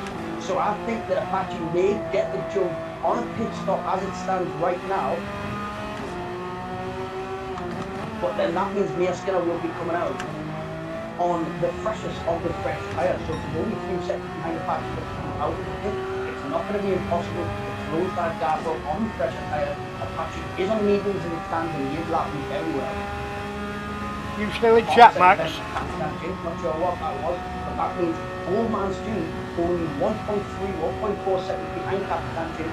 Once that penalty is served, that's going to give Old Man Stu a chance to rein in that distance and hopefully get another position for himself there, because again, with Mia Skinner currently sitting in third place, if Apache was to get the jump on her in the pits, and if Old Man Stu gets the jump on Capitan James because of this penalty, yet again, we will see neck and neck, bumper to bumper, Mia Skinner and Old Man Stu racing head to head in the final lap of the race. It's not something I would be particularly surprised to see, but it's something I've come to expect. And it looks like that will be the case. Old Man Stu is half a second behind Capitan James now. Capitan James on worn hard tyres as well. So we'll see there Capitan James just letting Old Man Stu through. No point slowing him down when it's on. Different strategy when he's got penalty been served. But now that means, so now Mia Skinner's in the pits, and this is where we really count. Because as Old Man Stu coming round there, as he's coming round the long straight, round Blanchimont towards the final chicane, Mia Skinner is in the pits now, and Apache is now coming round the bus stop chicane. So this is going to be absolute touch and go, the way that these come out here. So as Apache goes through past the pit lane, that puts Apache up into third place. So Mia Skinner's now in the pit box. Tyres are getting changed. So where is Apache going to come out in relation to Old Man Stu? So the tyres are down.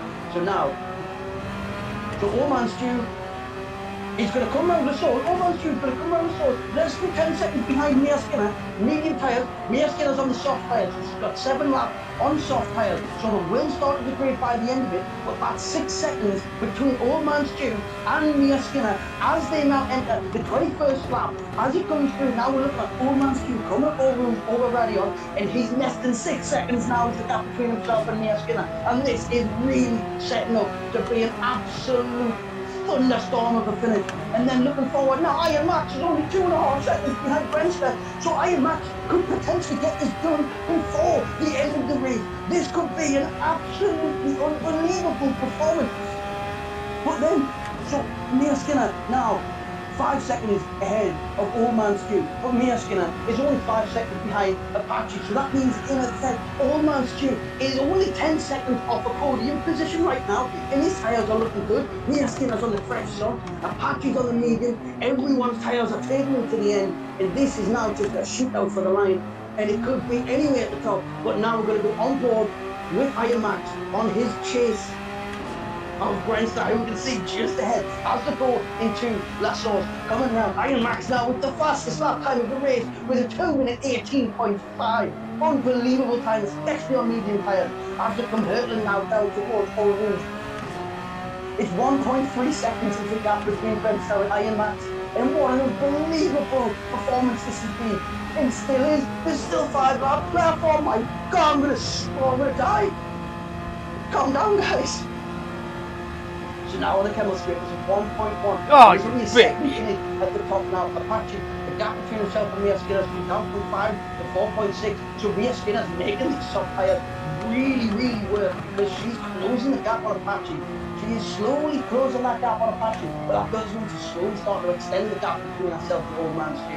But Mia wants to be careful, because these soft tyres don't last forever, and if she starts wearing them out too early, in 3 or 4 laps time, Old Man Stu tyres are still going to be treating him well, and that's going to come in front. So Mia wants to be pushing not too much. Half a second! I really lost it. Half a second is the gap between Iron Max and Grandstand now at the front as they come through Pouillon. And I can't believe what I'm seeing. Iron Max now right in the slipstream of Grandstand, giving it a little bit of a make sure Grandstand knows what's going on. Grandstand been here before, he's done this time and time again. He's not going to allow himself to pressure into a mistake, but he's also going to be very aware that Iron Max is there to go. He's there to take the position if and when they arrive. And looking back now from the rear bumper of Grandstand, we can see just how close Iron Max really is as we come down the back section of this track now. As we go around the long left and around Blanchimont, we'll really see how close they get. And this is unbelievable. What an unbelievable final 5 laps we have ahead of us after an unbelievable race of the night so far. The sprint race, the qualifying session, the main race, and for it to come down to this is absolutely sensational. As we come to the bus stop chicane, Iron Max having a little bit of a wobble, but he still managed to keep it within a second now. So he's 6 tenths behind as we go down towards the source.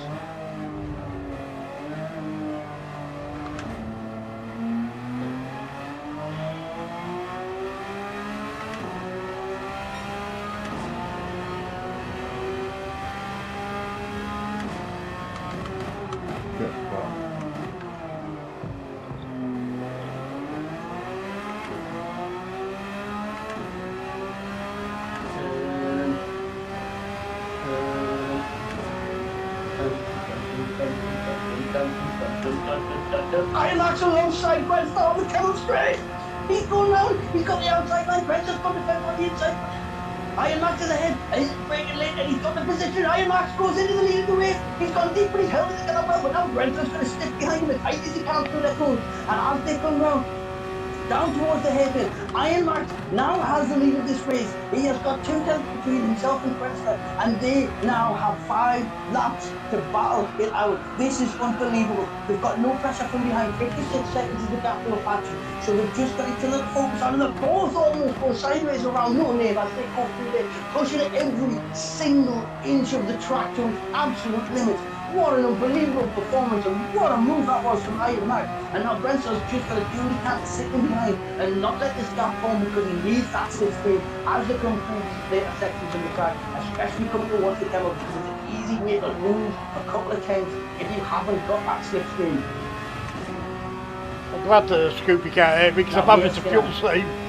5.5 seconds, Old Man Stew's had it again, but he's come out on the soft, so it looks like Old Man Stew is going to be wanting to try to pick up a few positions if he can. He's got Capitan Jinx ahead of him, also on the soft tyre, had a few more laps on him.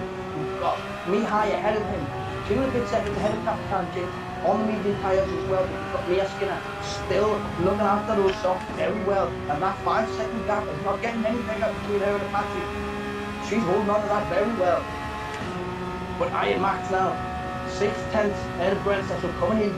Still nothing between them as they come through the bush fence again, come through the final corner, ready to start the 24th lap of the race as they cross the start-finish line. It's Iron Max in first place, it's Brentford in second, and we have a battle on our hands, ladies and gentlemen.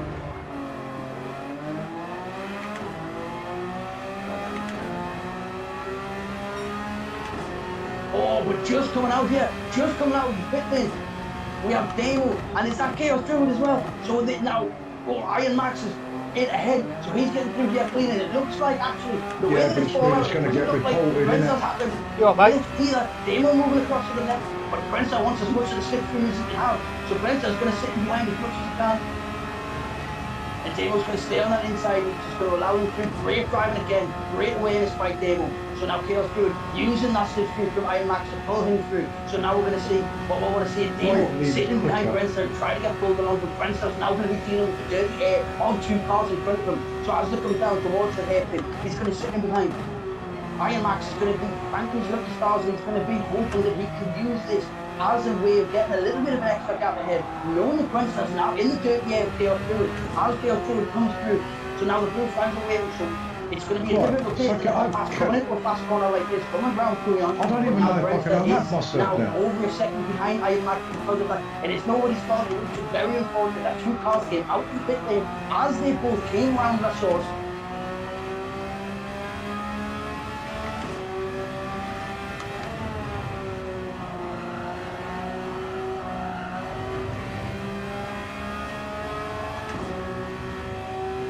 Gap between Mia Skinner and Apache increased just very slightly there, so now don't make excuses for him, Lucas. At the moment, looking fairly comfortable in third place, go on first, like commenting all the way in thirds. But Mia Skinner looking good, looking after the tyres, so she's not having problems towards the end. Actually, still a lot of life left in those tyres, considering how they're clean out. But Captain Jinx now coming through all those radio has got Mihai all over the back of Captain Jinx. So now looking at it, both on fairly fresh tyres. And then, Mihai comes down the inside, and he's got Captain Jinx at the outside, giving space as they come in.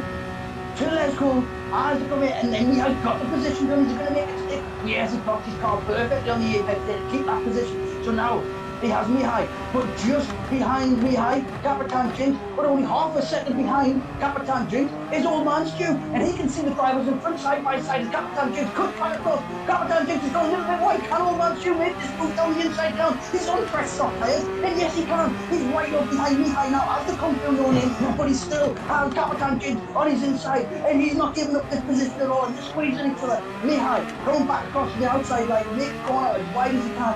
Old Man Stew's going to have to give Capitan Jinx the space on the inside, and he does it very well without losing time. And now Old Man Stew's in the slipstream of the 2 drivers ahead, and what a battle has been forming here. This is unbelievable from start to finish. Oh, shit.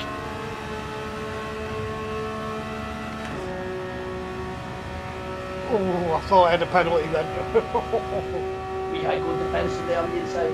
Captain James Howard slammed the brakes on there just to make sure that he left his space. Well, it looks like Old Man Stu looking down the inside. No way! Old Man Stu's gone for that move on the inside. Captain James has had to move across. He's done unbelievably well to hold it together there. Having to go wide. But now Old Man Stu side by side with Mihai. So Captain James is going to sit behind. And he's just going to wait for an opportunity to strike here because he's on the soft tyres. Old Man Stu's tyres are also fresh, are also soft. But Mihai's on the medium. Mihai coming across now, defending the inside line. There is an absolute battle forming ahead. As we can see that, Old Man Stu going around the outside, the bus up to Kieran, he's got the move done, he's got his helmet together. Old Man Stu has gained 2 positions in half a lap. Old Man Stu now with the 5th place, 1 place behind Mia Skinner. You couldn't ride it, man.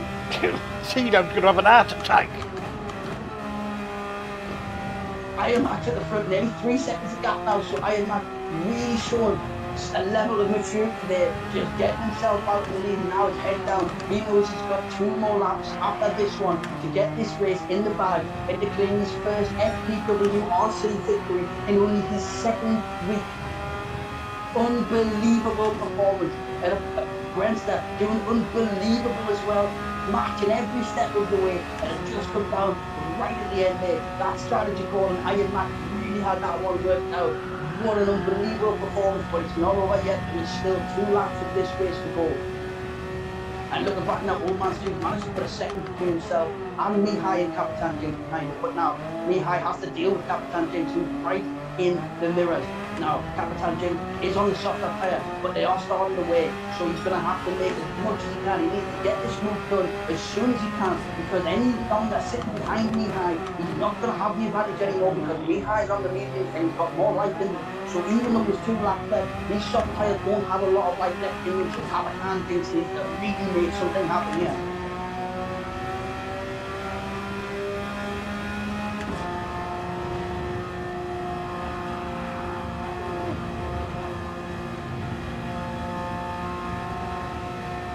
Captain James had a little moment there, just showing that those tyres are starting to fall a little bit. Mihai defending the inside line as he come round. Captain James looking round the outside. Oh, was it him out for a minute there as they come round now, so they're getting on the back second straight. You can see Old Man Stu just ahead there, starting to break up a gap. Excellent pit strategy from Old Man Stu to dive in to get them softs on, gain a few positions back, and as a result is now 1 position behind his title rival Mia Skinner.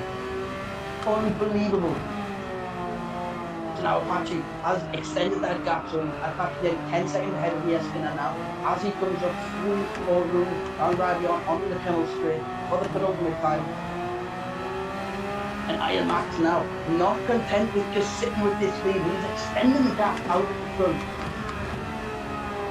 3.5 seconds now with the gap, and he's got 1.5 laps left to bring this home and to take the first victory of his FTWRC career. And what a victory it will be. But Grenster's not going to give up because he knows it's only going to take 1 mistake from Iron Man and that gold medal spot back in his hand.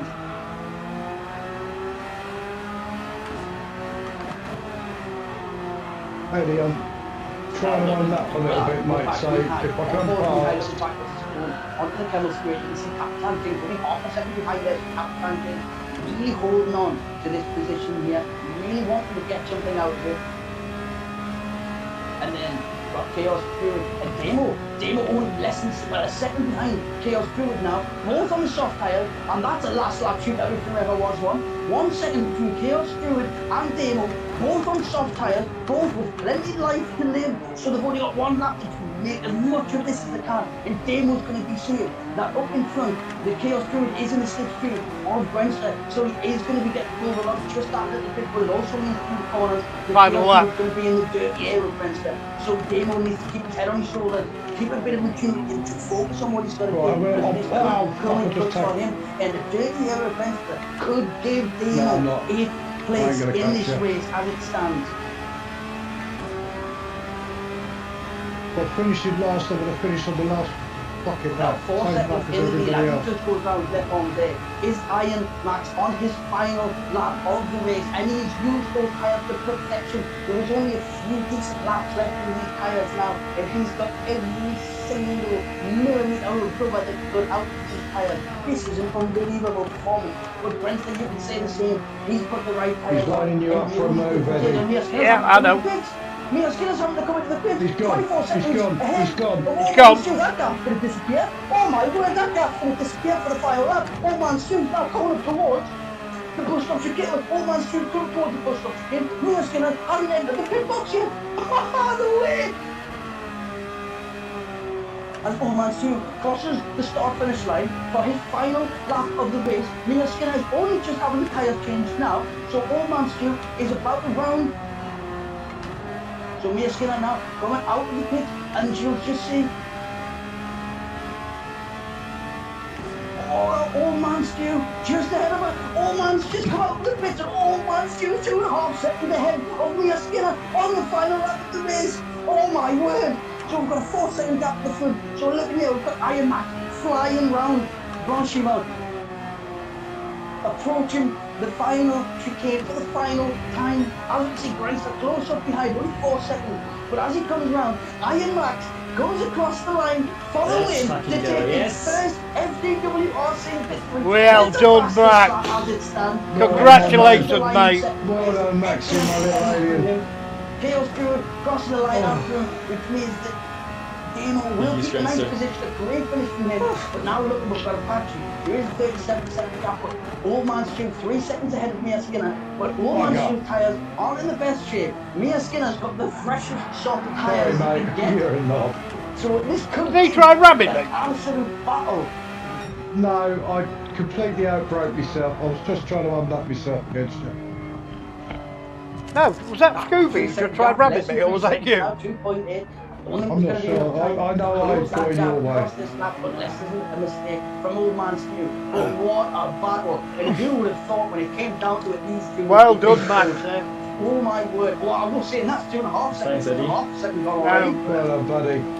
I knew you'd fit into this. Apache crosses the line. Apache's not out of this. He's still up at the top of the leaderboard, still holding position. Third place for Apache, a good drive for him. But now, as we see, coming round Blanchimont, yes, 2.5 seconds is the gap. So as it stands, it looks like Old Man Stu's going to be taking 4th place, and Mia Skinner missing out on that spot by 2.5 seconds. If only those tyres had 1 lap more life left in them, we could be seeing a different song. But as it stands, coming round the bus stop chicane, Thank very much, son. In the racing spot, crosses the line, and it's Old Man Stu, lights are flashing, we've seen it before, and then Mia Skinner weaving across the line, an excellent performance, followed by Mihai in 6th place, flashing the lights again, and as we see now, Capitan King approaching I'll class that as a recovery flashing drive. them lights. We'd love to see Capitan King, an ever-present competitor, just drifting his way around the final chicane to come home across the line in 7th place with not one shred of rubber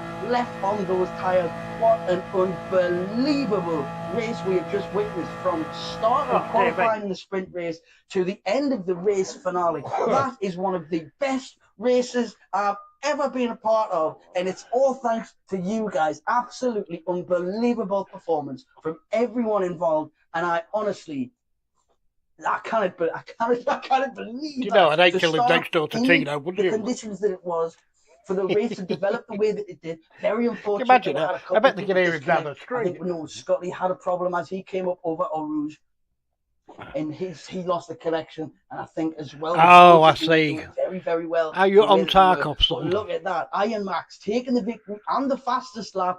Unbelievable performance, and he did it so well considering that Grenster had such I a am good the window performance as licker well. of the You see lobby, there's less than noob. 5 seconds between them, but then there's nearly a minute down to we the rest did of get the hashtag field. last. An unbelievable performance. Apache again in a world of his own, really.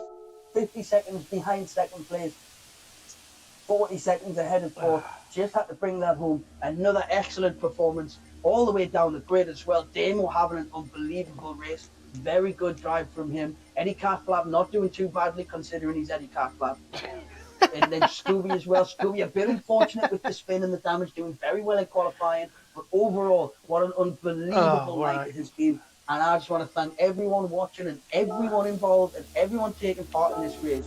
And thank you very much, wherever you are. That's enough of that. Good morning, good afternoon, good night. Oh, and if it's your birthday, happy birthday.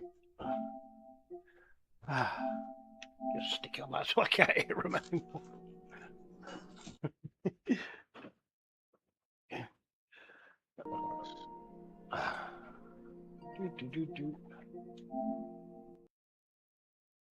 Right. Ooh, God knows what's going on there. Right, everyone. I'll see you in Discord in a minute, guys.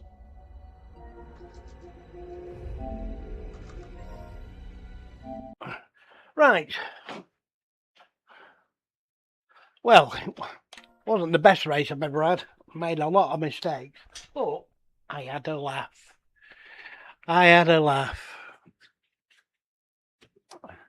So, we shall see you in the week at some time. I'll see my daughter. Hello, Mrs. Sauce. I'll see you in the morning. Son, see you on Friday. And, well, you lot in chat. You know what I'm going to say? Fuck off.